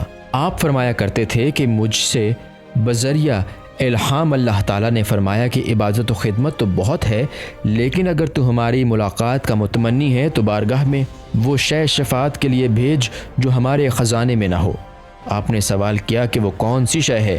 فرمایا گیا عجز و انکساری اور ذلت و غم حاصل کر، کیونکہ ہمارا خزانہ ان چیزوں سے خالی ہے اور ان کو حاصل کرنے والے ہمارا قرب حاصل کر لیتے ہیں۔ آپ فرمایا کرتے تھے کہ ایک مرتبہ جنگل میں میرے اوپر محبت کی بارش ہوئی اور پوری زمین برف کی طرح یخ ہو گئی اور اس میں گردن تک غرق ہو گیا، اور پھر فرمایا کہ میں نے نماز کے ذریعے استقامت اور روزے کے ذریعہ سوائے بھوکا رہنے کے اور کچھ حاصل نہیں کیا، اور جو کچھ بھی ملا وہ سب فضل خداوندی سے حاصل ہوا اور اپنی سعی سے کچھ نہیں مل سکا۔ پھر فرمایا کہ دو عالم کی دولت سے یہ بات بہتر ہے کہ انسان خدا کے فضل سے ہٹ کر اپنی ذاتی سعی سے کچھ بھی حاصل کر سکتا ہے، پھر بھی انسان کو سعی کرنے کا حکم دیا گیا ہے، اس لیے سعی بہت ضروری ہے، لیکن سعی کے بعد جو کچھ حاصل ہوا اس کو محض خدا کا فضل تصور کرنا چاہیے۔ جس وقت آپ صفات خداوندی بیان فرماتے تو اصلی حالت میں رہتے، لیکن جب ذات خداوندی کے موضوع پر گفتگو ہوتی تو بے خودی کے عالم میں یہ کہتے رہتے کہ میں سر کے بل آ رہا ہوں، اللہ مجھ سے بہت نزدیک ہے۔ ایک مرتبہ کسی مرید نے کہا کہ مجھے اس پر حیرت ہوتی ہے کہ جو خدا کو جانتے ہوئے بھی عبادت نہیں کرتا۔ آپ نے فرمایا کہ مجھے اس بندے پر حیرت ہوتی ہے جو خدا کو پہچاننے کے بعد عبادت کرتا ہے، یعنی یہ حیرت ہے کہ خدا کو پہچان کر حیرت میں کیسے رہتا ہے۔ آپ فرمایا کرتے تھے کہ جب میں نے پہلی مرتبہ حج کیا تو کعبہ کی زیارت کی اور دوسری مرتبہ کعبہ اور صاحب کعبہ دونوں کی زیارت سے مشرف ہوا، اور تیسری مرتبہ کچھ بھی نظر نہیں آیا کیونکہ یاد الہی میں اضافہ ہوتا چلا گیا، اور اس کا اندازہ اس واقعے سے بھی لگایا جا سکتا ہے کہ کسی نے دروازے پر آواز دی تو آپ نے پوچھا کس کی تلاش ہے؟ جواب ملا کہ باجزید۔ فرمایا کہ میں 30 سال سے اس کی تلاش میں ہوں لیکن آج تک نہیں ملا۔ اور جس وقت یہ واقعہ حضرت ذوالنون کے سامنے بیان کیا گیا تو فرمایا کہ وہ خاصان خدا کی طرح خدا سے پیوستہ ہو گئے تھے۔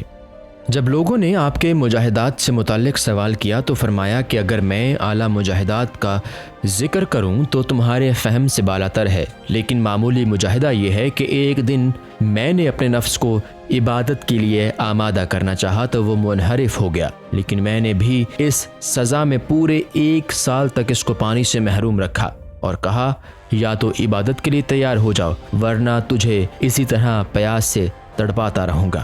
آپ اس درجہ مستغرق رہتے تھے کہ ایک ارادت مند جو 30 سال سے آپ کا خادم بنا ہوا تھا، وہ جب بھی سامنے آتا آپ پوچھتے کہ تیرا نام کیا ہے۔ ایک مرتبہ اس نے عرض کیا کہ آپ میرے ساتھ مذاق کرتے ہیں، جب بھی سامنے آتا ہوں آپ نام پوچھتے ہیں۔ فرمایا کہ میں مذاق نہیں کرتا، بلکہ میرے قلب و روح میں اس طرح اللہ کا نام جاری و ساری ہے کہ اس کے نام کے سوا مجھے کسی کا نام یاد نہیں رہتا۔ جب لوگوں نے آپ سے پوچھا کہ اعلیٰ مراتب آپ کو کیسے حاصل ہوئے، فرمایا کہ ایک مرتبہ بچپن میں چاندنی رات تھی اور میں شہر سے باہر نکل گیا۔ وہاں مجھے ایک ایسا دربار نظر آیا کہ جس کے مقابلے میں ساری دنیا ہیچ معلوم ہونے لگی۔ اس وقت میں نے خدا سے عرض کیا کہ ایسا بے نظیر دربار دنیا کی نگاہوں سے کیوں پوشیدہ ہے؟ ندائے کہ اس دربار میں وہی آ سکتے ہیں جو اس کے قابل ہیں، کیونکہ یہاں نہ اہل لوگوں کی رسائی ممکن نہیں۔ اس وقت مجھے یہ خیال آیا کہ میں تمام عالم کی شفاعت طلب کروں تاکہ وہ بھی اس دربار کے قابل بن جائیں، لیکن اس خیال سے خاموش ہو گیا کہ شفاعت تو حضور اکرم ہی کے لیے مخصوص ہے۔ پھر ندا آئی کہ تو نے ہمارے حبیب کا پاس سے ادب کیا، اس کے معاوضے میں ہم تجھ کو وہ مرتبہ عطا کرتے ہیں تاکہ تا حشر تیرا نام سلطان العارفین باجزید تمام مخلوق کی زبان پر رہے۔ اور جس وقت یہ واقعہ حضرت ابو نصر قصیری کے سامنے پیش کیا گیا تو فرمایا کہ در حقیقت وہ ایسے ہی ممتاز زمانہ ہیں اور جتنے مراتب ان کو عطا ہوئے وہ سب ان کی الوہمت کی وجہ سے تھے۔ آپ عشاء کی 4 رکعت پڑھ کر سلام پھیرتے ہوئے فرماتے کہ یہ نماز قبول نہیں، یہ کہہ کر پھر 4 رکعت نماز ادا کرتے، پھر یہی فرماتے کہ یہ بھی قبول نہیں، حتیٰ کہ اسی طرح رات ختم ہو جاتی اور صبح کو اللہ تعالیٰ سے عرض کرتے کہ میں نے تیری بارگاہ کے لائق نماز کی بہت چاہیے کی لیکن محروم رہا، کیونکہ جیسا میں خود ہوں ویسی ہی میری نماز ہے، لہٰذا مجھے اپنے بے نماز بندوں میں شامل کر لے۔ ایک شخص آپ کے صبح کے معاملات دیکھنے کے لیے ٹھہر گیا تو اس نے دیکھا کہ آپ نے اللہ کی ایک ضرب لگائی اور اتنی زور سے زمین پر گر پڑے کہ سر میں شدید چوٹ آ گئی، اور لوگوں کے سوال پر بتایا کہ جب میں عرش خداوندی کے نزدیک پہنچا اور دریافت کیا کہ اللہ کہاں ہے، جواب ملا کہ اس کو اہل زمین کے شکستہ قلوب سے تلاش کر، کیونکہ اہل آسمان بھی اس کو وہیں تلاش کیا کرتے ہیں۔ اور جس وقت میں مقام قرب میں داخل ہو گیا تو سوال کیا گیا کہ کیا چاہتے ہو؟ میں نے عرض کیا کہ جو کچھ ہو وہی دے دیجیے۔ حکم ہوا کہ ہماری دائمی قربت کے لیے خود کو فنا کر دو، اور میں نے اس کو منظور کر لیا۔ پھر میں نے عرض کیا کہ فیض و برکت کے حصول کے بغیر میں یہاں سے نہیں ٹل سکتا۔ پھر سوال ہوا اور کیا چاہتے ہو؟ میں نے پوری مخلوق کی مغفرت طلب کی۔ حکم ہوا کہ غور سے دیکھو، اور جب میں نے غور سے دیکھا سو ہر مخلوق کے ہمراہ ایک شفیع موجود تھا، لیکن اللہ کی سب سے زیادہ نظر کرم مجھ پر تھی۔ پھر میں نے خاموش رہنے کے بعد عرض کیا کہ ابلیس پر بھی رحم فرما دیجیے۔ جواب ملا کہ وہ آگ ہے اور آگ کے لیے آگ ہی مناسب ہے، لیکن تم آگ سے بچنے کی کوشش کرتے رہو۔ اس کے بعد اللہ نے میرے سامنے 2 مقام پیش کیے، لیکن میں نے ان میں سے ایک کو بھی قبول نہیں کیا۔ پھر سوال ہوا کہ اور کیا چاہتے ہو؟ میں نے عرض کیا کہ بلا طلب جو کچھ مل جائے۔ صحیح اتباع۔ جو لوگ آپ سے دعا کے لیے عرض کرتے تو آپ خدا سے کہتے کہ مخلوق مجھے واسطہ بنا کر تجھ سے مانگ رہی ہے اور تو ان کی طلب سے بخوبی واقف ہے۔ اس طرح کہنے سے لوگوں کی مرادیں بر آتیں۔ ایک مرتبہ کہیں تشریف لے جا رہے تھے کہ ایک ارادت مند آپ کے نقش قدم پر قدم رکھ کر چلتے ہوئے کہنے لگا کہ مرشد کے نقش پر چلنا اس کو کہتے ہیں۔ پھر اسی مرید نے استدعا کی کہ مجھے اپنی پوستین کا ایک ٹکڑا عنایت فرما دیں تاکہ مجھے بھی برکت حاصل ہو سکے۔ آپ نے فرمایا کہ اس وقت تک میری کھال بھی سود مند نہیں جب تک مجھ جیسا عمل نہ ہو۔ نظر کرم۔ آپ نے کسی دیوانے کو یہ کہتے ہوئے سنا کہ اے اللہ میری جانب نظر فرما۔ آپ نے پوچھا کہ تو نے ایسے کون سے اعمال نیک کیے ہیں جو اس کی نظر تیری طرف اٹھے؟ اس کے باوجود اس نے جواب دیا کہ اس کی نظر مجھ پر پڑ جائے گی تو اعمال خود بخود اچھے ہو جائیں گے۔ آپ نے فرمایا تو سچا ہے۔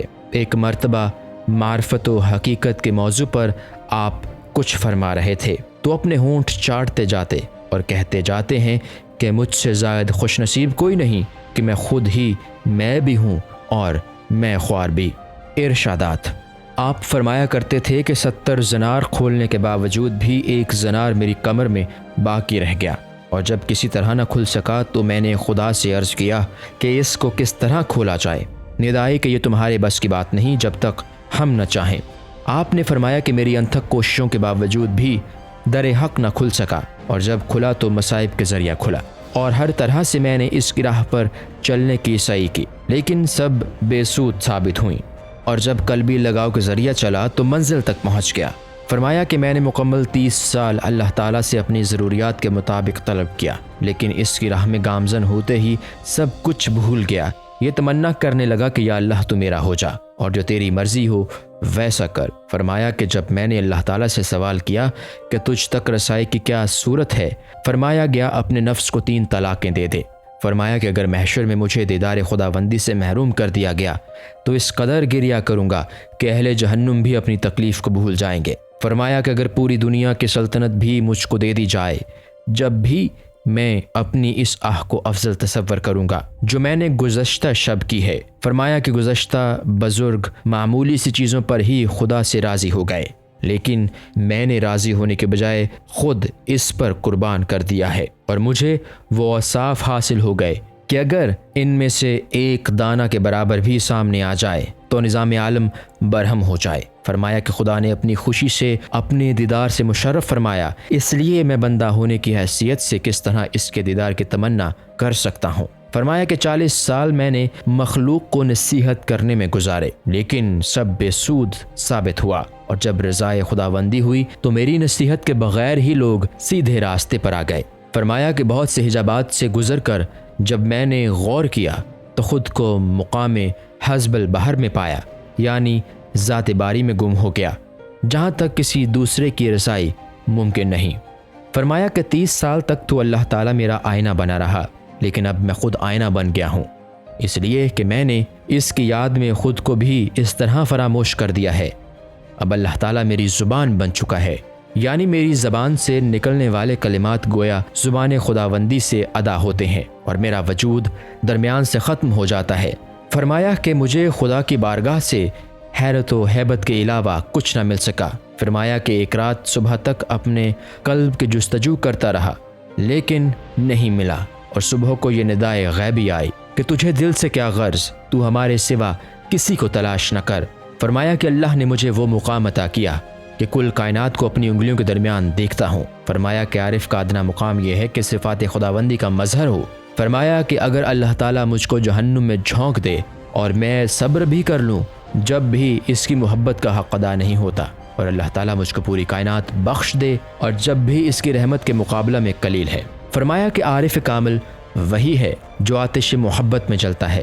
فرمایا کہ جب ترک دنیا کے بعد حب الہی اختیار کی تو اپنی ذات کو بھی دشمن تصور کرنے لگا، اور جب میں نے ان حجابات کو اٹھا دیا جو میرے اور خدا کے مابین تھے تو اس نے مجھے اپنے کرم سے نواز دیا۔ فرمایا کہ خدا کے بہت سے بندے ایسے بھی ہیں جو دیدار الہی کے مقابلے میں جنت کو بھی اچھا نہیں سمجھتے۔ فرمایا کہ عارف صادق وہی ہے جو خواہشات کو ترک کر کے خدا کی پسندیدگی کو ملحوظ رکھے۔ بعض لوگوں نے پوچھا کہ کیا اللہ تعالیٰ بندوں کو اپنی مرضی سے جنت میں داخل نہیں کرتا؟ فرمایا کہ یقیناً اپنی مرضی سے ہی داخل کرتا ہے، لیکن جس کو اپنی مرضی سے اعلیٰ و عرفہ بنا دے اس کو جنت کی کیا خواہش۔ فرمایا ایک دانہ معرفت میں جو لذت ہے وہ جنت کی نعمتوں میں کہاں۔ فرمایا کہ خدا کی یاد میں فنا ہو جانا زندہ جاوید ہو جانا ہے۔ فرمایا کہ زاہد و صالح کو ایسی ہوا کی طرح تصور کرو جو تمہارے اوپر چل رہی ہے۔ فرمایا کہ زیبائش جنت گو خدا راست لوگوں ہی سے ہے، لیکن وہ اس کو ایک بار تصور کرتے ہیں۔ فرمایا کہ دنیا اہل دنیا کے لیے غرور ہی غرور، اور آخرت اہل آخرت کے لیے سرور ہی سرور۔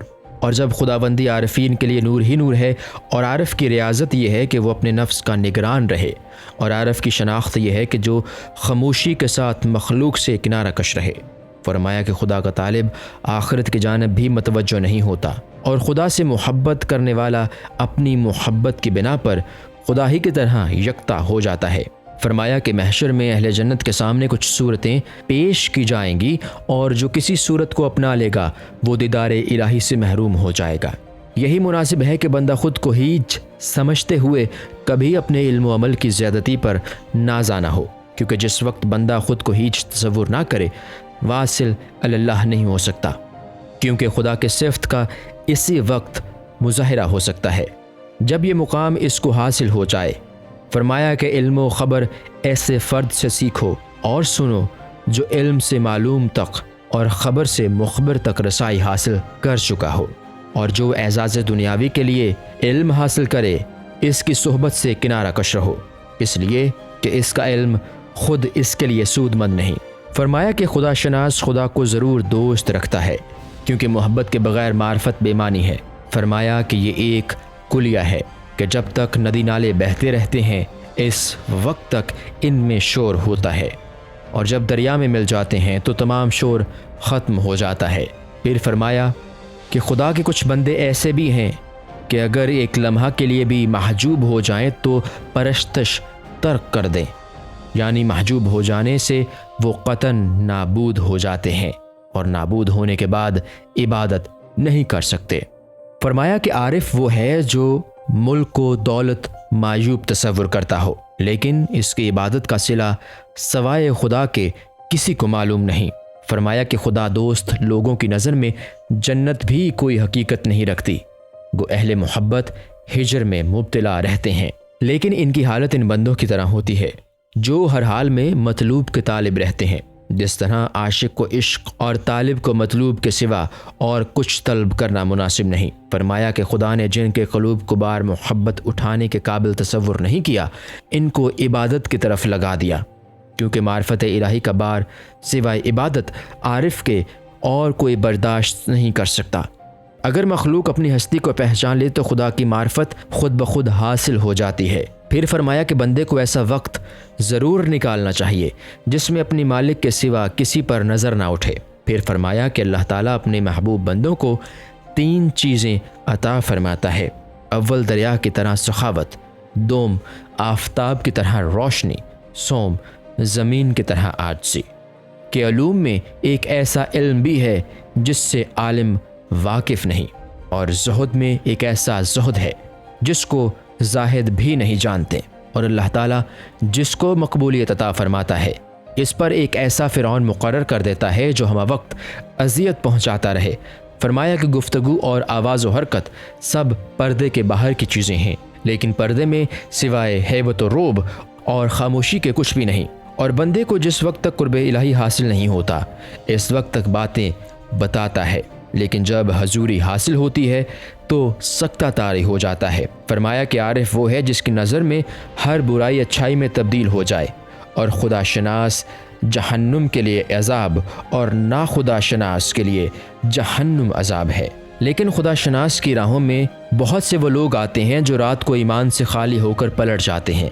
فرمایا کہ انسانی خواہشات چھوڑ دینا در حقیقت واصل اللہ ہو جانا ہے، اور جو واصل اللہ ہو جاتا ہے مخلوق اس کے فرما بردار ہو جاتی ہے۔ فرمایا کہ حضرت موسیٰ و عیسیٰ نے یہ محسوس کر لیا کہ امت محمدی میں ایسے خدا رسیدہ بھی ہیں جو تحت الثری سے لے کر علیین تک چھائے ہوئے ہیں، تو انہوں نے بھی حضور اکرم صلی اللہ علیہ وسلم کی امت میں شمولیت کی دعا کی، لیکن اس قول سے مجھے اپنی برتری مقصود نہیں ہے۔ فرمایا کہ اگر تمہارے سامنے پوری دنیا کی نعمتیں بھی پیش کر دی جائیں جب بھی مسرور نہ ہونا، اور اگر اذیتیں پہنچیں تو مایوس مت ہونا، کیونکہ جس نے لفظ کن سے تمام عالم بنا دیا اس کے قبضہ قدرت سے کوئی شے خارج نہیں۔ فرمایا کہ جو شخص خود کے بہتر اور عبادت کو مقبول تصور کرتا ہے اور اپنے نفس کو بدترین نفوس میں شمار نہیں کرتا، اس کا شمار کسی بھی جماعت میں نہیں ہوتا۔ خود شناسی۔ فرمایا کہ خود کو اپنے مرتبہ کے مطابق ہی ظاہر کرنا چاہیے، یا جس قدر خود کو ظاہر کرتا ہے وہ مرتبہ حاصل کرنا چاہیے۔ فرمایا کہ اشاق کے لیے شوق ایسی راجدھانی ہے جس میں تحت فراق بچھا ہوا ہے، شمشیر ہجر رکھی ہوئی ہے اور وصل ہجر کے آغوش میں ہے، اور شمشیر ہجر سے ہر وقت ہزاروں سر کاٹے جا رہے ہیں، لیکن 7000 سال گزر جانے کے بعد بھی شاخ وصال کو کوئی بھی ہاتھ نہ لگا سکا۔ بھوک۔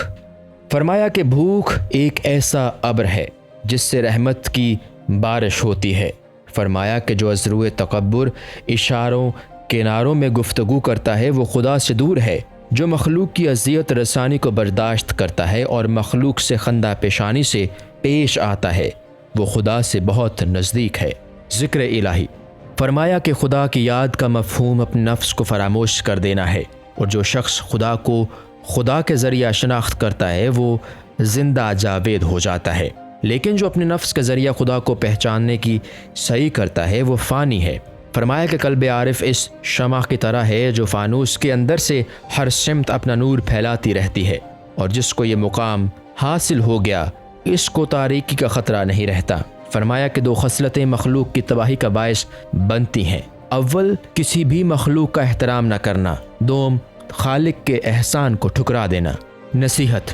آپ کے ایک ارادت مند نے سفر میں جانے سے قبل نصیحت کرنے کی درخواست کی تو آپ نے فرمایا کہ اگر تمہیں کسی بری عادت سے واسطہ پڑ جائے تو اس کو اچھی عادت میں تبدیل کرنے کی سعی کرنا، اور جب تمہیں کوئی کچھ دینا چاہے تو پہلے خدا کا شکر ادا کرنا، بعد میں دینے والے کا، کیونکہ اللہ ہی نے اس کو تم پر مہربان کیا ہے۔ اور جب ابتلا میں پھنس جاؤ تو عجز سے کام لینا، کیونکہ صبر کی تم میں طاقت نہیں۔ سوالات۔ جب آپ سے زہد کی تعریف پوچھی گئی تو فرمایا زہد کی کوئی قدر و قیمت نہیں ہے، اور میں نے صرف 3 یوم زہد کے عالم میں گزارے ہیں، ایک دن ازل میں، دوسرا آخرت میں، اور تیسرا دن وہ ہے جو ان دونوں دنوں سے علیحدہ ہے۔ پھر ندا آئی کہ اے باجزید، تیری قوت سے باہر ہے کہ تو ہمیں برداشت کر سکے۔ میں نے عرض کیا کہ میری بھی یہی خواہش ہے۔ ندا آئی کہ تیری خواہش پوری ہو گئی۔ فرمایا کہ میں اس طرح راضی بالرضا ہوں کہ اگر کسی کو علیین میں اور مجھ کو اسفل سافلین میں ڈال دیا جائے، جب بھی اپنی موجودہ حالت پر خوش رہوں گا۔ قرب الہی۔ پھر لوگوں نے سوال کیا کہ انسان کو مرتبہ کمال کس وقت حاصل ہوتا ہے؟ فرمایا کہ جب مخلوق سے کنارہ کش ہو کر اپنے عیوب پر نظر پڑنے لگے تو اس وقت قرب الہی بھی حاصل ہوتا ہے۔ پھر سوال کیا گیا کہ ہمیں تو زہد و عبادت کی تلقین فرماتے ہیں لیکن خود اس جانب راغب نہیں۔ آپ نے جواب دیا کہ اللہ نے زہد و عبادت کو مجھ سے سلب کر لیا۔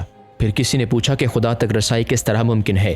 فرمایا کہ نہ تو دنیا کی جانب نظر اٹھاؤ، نہ اس کی باتیں سنو، اور اہل دنیا سے خود بھی بات کرنا چھوڑ دو۔ پھر لوگوں نے عرض کیا کہ ہم نے آپ کے کلام سے بہتر کسی بزرگ کا کلام نہیں دیکھا۔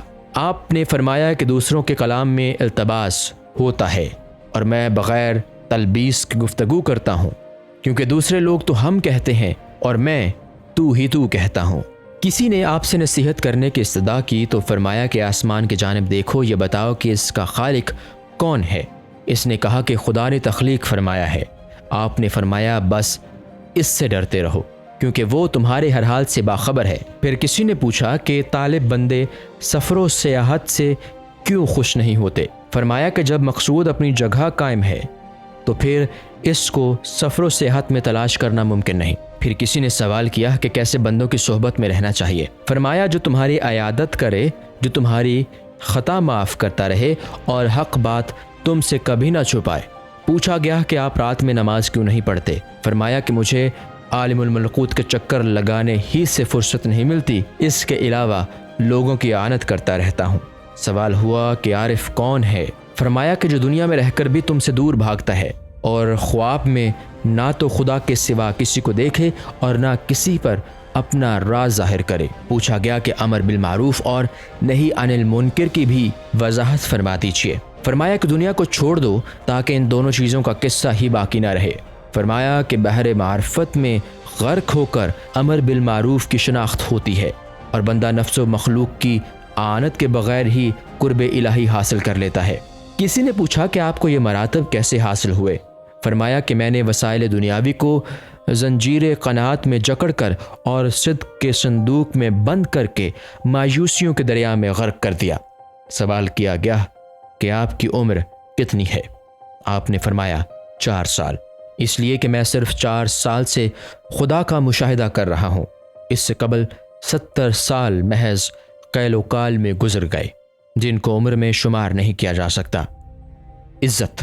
حضرت احمد خضرویہ نے آپ سے کہا کہ ابھی تک مجھ کو مقام نہایت تک رسائی حاصل نہیں ہو سکی۔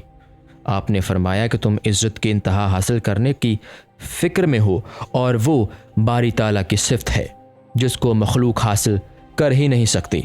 پھر لوگوں نے پوچھا کہ نماز کی صحیح تعریف کیا ہے؟ فرمایا کہ جس کا ذریعہ خدا سے ملاقات ہو سکے، لیکن اس سے ملاقات بہت دشوار ہے۔ سوال کیا گیا کہ آپ بھوکے رہنے کی تعریف کیوں کرتے ہیں؟ فرمایا کہ اگر فرعون فاقہ کشی کرتا تو میں تمہارا رب ہوں کہہ کر خدائی کا دعوے دار نہ ہوتا۔ فرمایا کہ مغرور اس کو کہتے ہیں جو دوسروں کو کم تر تصور کرے، اور مغرور کو کبھی معرفت حاصل نہیں ہو سکتی۔ پھر کسی نے عرض کیا کہ آپ کا پانی کے اوپر چلنا بہت بڑی کرامت ہے۔ فرمایا کہ اس میں کوئی کرامت نہیں، کیونکہ لکڑی کے چھوٹے چھوٹے ٹکڑے بھی پانی پر بہتے ہیں۔ لوگوں نے عرض کیا کہ آپ ہوا میں پرواز کر کے مکہ معظمہ صرف 1 شب میں پہنچ جاتے ہیں۔ فرمایا کہ یہ بھی کوئی کرامت نہیں، کیونکہ معمولی پرندے بھی ہوا میں پرواز کرتے ہیں، اور جادوگر لوگ تو 1 شب میں تمام دنیا کی سیر کر لیتے ہیں۔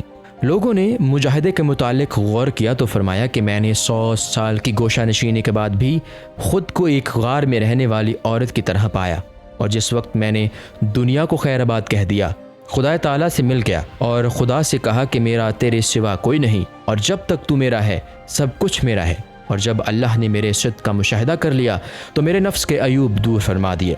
فرمایا کہ مخلوق نے مجموعی طور پر خدا کو جتنا یاد کیا ہے، میں نے تنہا یاد کیا ہے، جس کی وجہ سے خدا نے بھی مجھ کو یاد کیا اور اپنی معرفت سے مجھ کو حیات نو عطا کر دی۔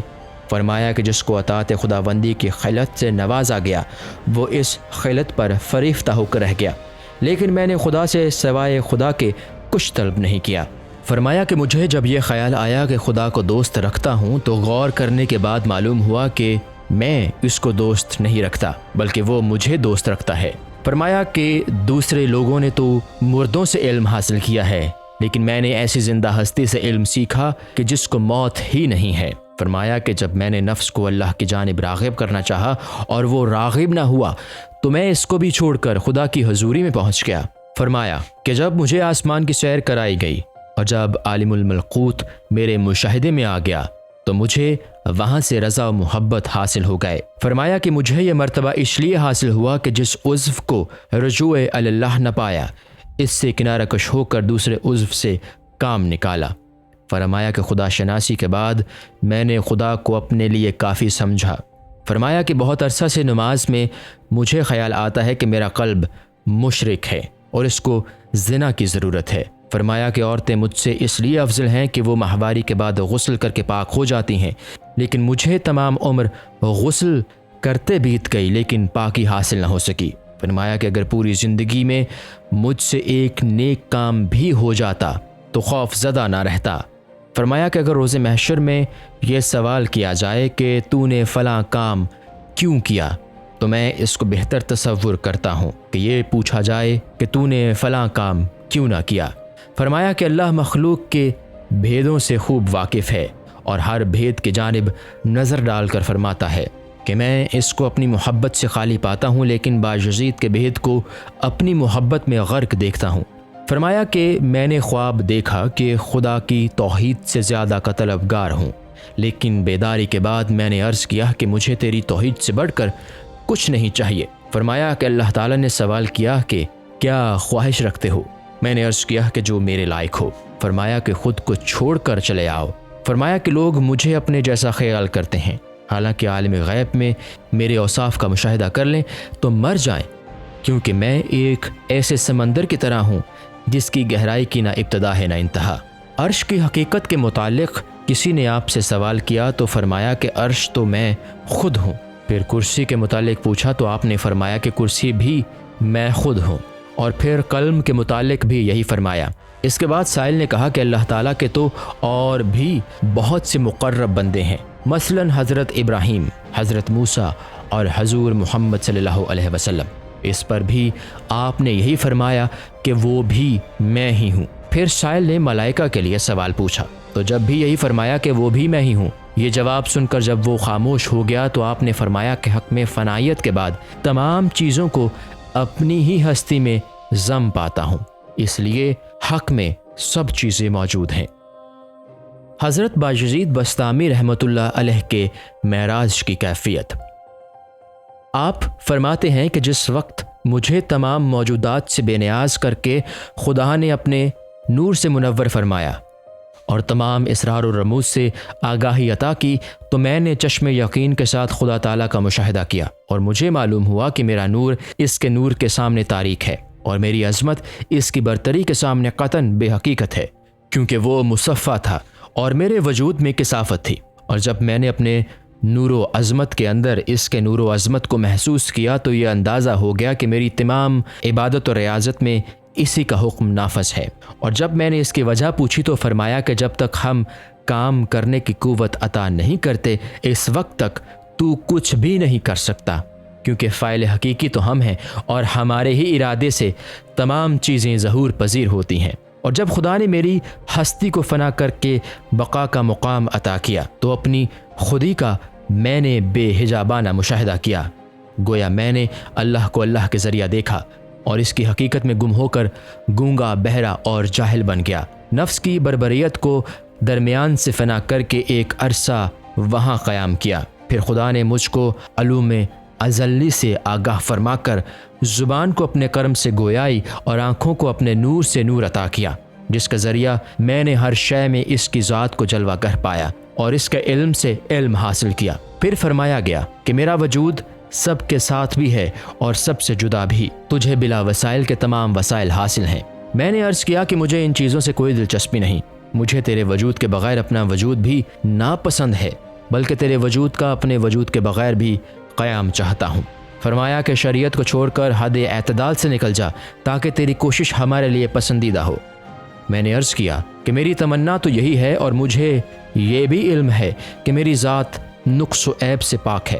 فرمایا گیا کہ یہ بھید تجھے کیسے معلوم ہوا؟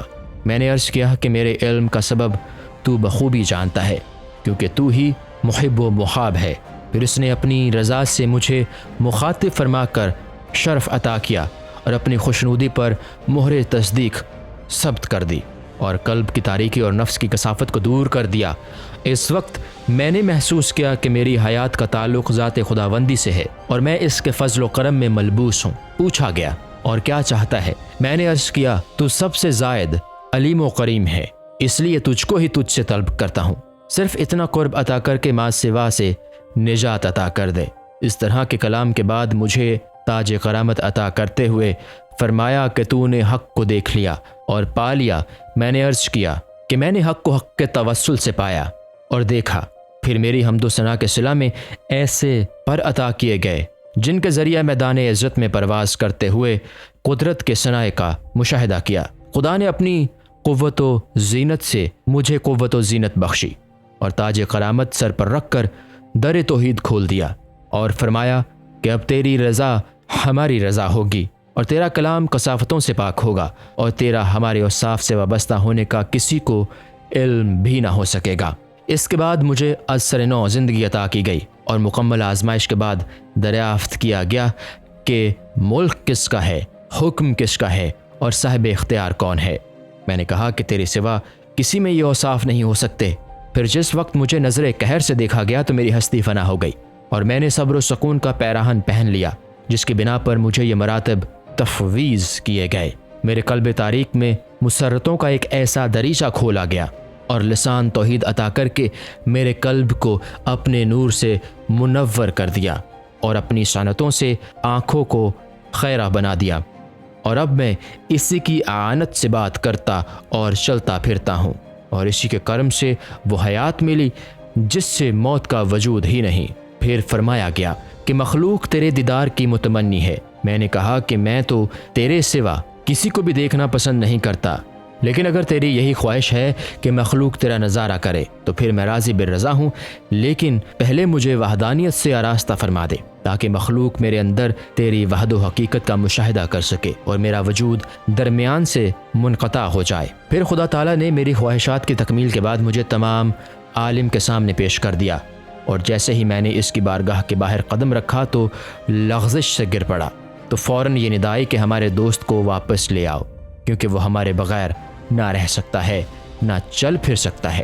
پھر حضرت باجزید نے فرمایا کہ میں 30 سال تک وحدانیت کی فضا میں پرواز کرتا رہا، اور 30 سال فضائے الوہیت میں اڑتا رہا، اور 30 سال تک فضائے یقطانیت میں پرواز کی، اور جب 90 سال مکمل ہو گئے اس وقت میں نے باجزید کو دیکھا اور محسوس کیا کہ جو عالم نظروں سے گزرا ہے وہ باجزید ہی نے دیکھا ہے۔ پھر 4000 مراتب طے کرنے کے بعد کمال اولیاء کا درجہ تک پہنچا، اور جب خود کو نبوت کے ابتدائی درجہ میں دیکھا تو یہ تصور کر لیا کہ شاید اتنا عظیم مرتبہ کسی کو حاصل نہیں ہوا۔ غور و فکر کے بعد معلوم ہوا کہ میرا سر ایک نبی کے قدموں کے نیچے ہے۔ اس وقت مجھے محسوس ہوا کہ ولایت کی انتہا نبوت کی ابتدا ہوا کرتی ہے، لیکن نبوت کی کوئی انتہا نہیں۔ اس مقام سے جب میری روح فردوس و جہنم اور ملائکہ کے مشاہدے کے لیے روانہ ہوئی تو وہاں انبیاء کرام سے شرف نیاز حاصل ہوا، اور میں نے سلام کیا، لیکن جس وقت میری روح حضور اکرم صلی اللہ علیہ وسلم کے روبرو پہنچی تو دیکھا کہ آگ کے دریا میں ایک راستہ ہے اور نور کے ہزاروں حجابات درمیان میں حائل ہیں، جس کی وجہ سے میری روح دیدار سرکار دو عالم صلی اللہ علیہ وسلم سے محروم رہ گئی، اور مجھ پر ہیبت کی وجہ سے غشی طاری ہو گئی، اور جب ہوش آیا تو میں نے دور ہی سے حضور کی خدمت میں سلام پیش کیا، اور اس طرح مجھے قرب خداوندی تو حاصل ہوا، لیکن اس کے محبوب کے قرب تک رسائی حاصل نہ ہو سکی، کیونکہ یہ امر واقعہ ہے کہ اللہ تعالیٰ تو ہر بندے کے ہمراہ اور قریب ہے، اور ہر بندہ اپنے معیار کے مطابق اس کا مشاہدہ کر سکتا ہے، لیکن حضور صلی اللہ علیہ وسلم کی زیارت اسی وقت نصیب ہو سکتی ہے جب لا الہ الا اللہ کی منزل سے گزر جائے، اور ہم پہلے بھی ذکر کر چکے ہیں کہ اللہ اور اس کے محبوب کی راہیں گو ایک ہیں، لیکن زیارت محبوب کے لیے تابع نظارہ کی ضرورت ہے۔ جس طرح حضور بوتراب کے ایک ارادت مند نے اللہ تعالیٰ کو دیکھ لیا لیکن باجزید کا حوصلہ نہ ہو سکا۔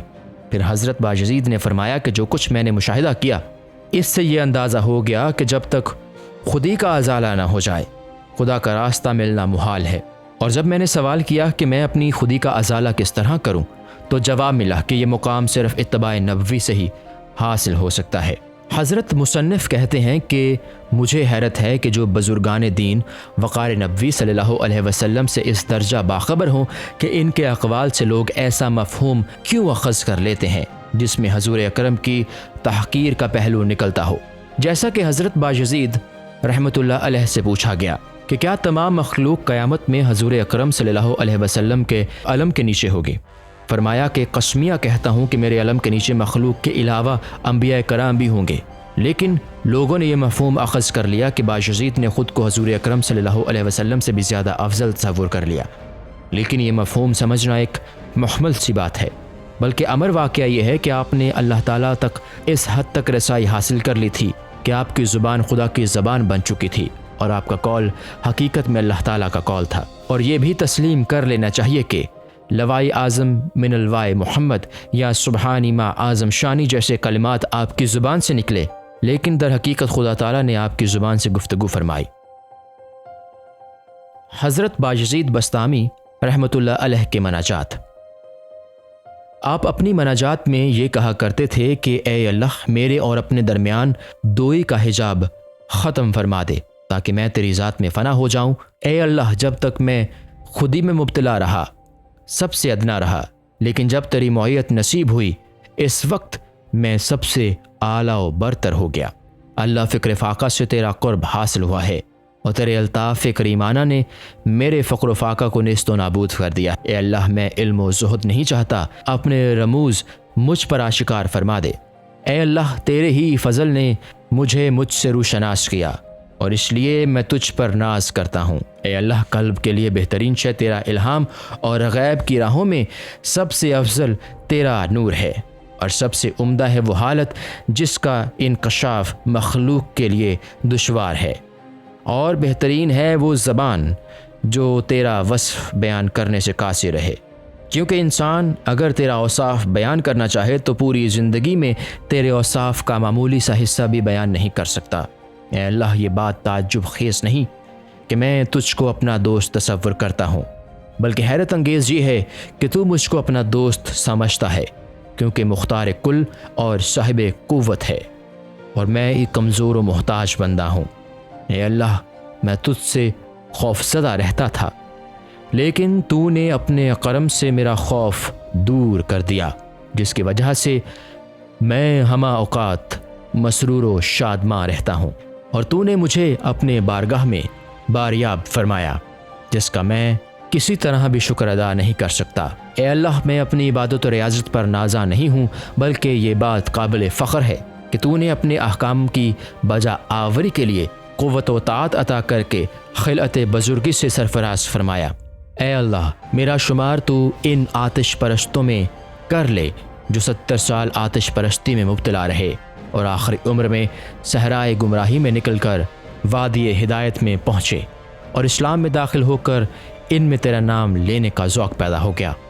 اے اللہ، نہ تجھے کسی سبب کی حاجت ہے اور نہ قبولیت کے لیے کسی عبادت کی، اور نہ تیرے یہاں کی یہ رسم ہے کہ کثرت گناہ کی بنا پر گناہ گاروں کو کسی طرح معاف ہی نہ کرے، بلکہ تجھے کلی اختیار ہے کہ جس کو چاہے معاف کر کے اپنے قرب سے نواز دے۔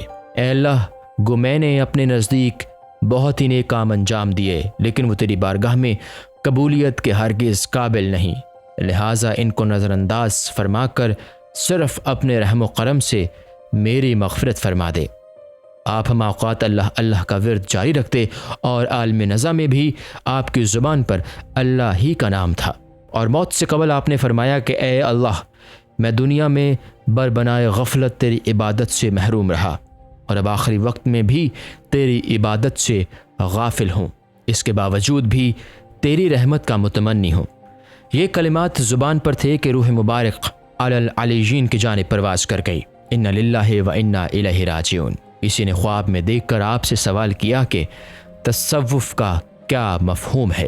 فرمایا کہ راحتوں کو چھوڑ کر مشقتیں برداشت کرنے کا نام ہی تصوف ہے۔ جب شیخ ابو سعید اور ابو الخیر آپ کی زیارت کے لیے حاضر ہوئے تو کچھ دیر قیام کر کے چلتے وقت فرمایا کہ یہ وہ ٹھکانہ ہے جہاں کھوئی ہوئی چیز مل جاتی ہے۔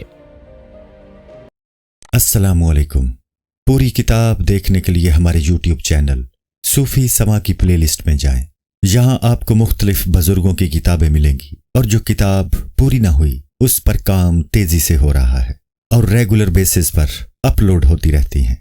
آپ سے گزارش ہے کہ آپ ہمارے یوٹیوب چینل کو سبسکرائب کر لیں اور بیل نوٹیفیکیشن پر کلک کر لیں تاکہ ہماری آنے والی کتابیں آپ کو ملتی رہیں۔ جزاک اللہ خیر۔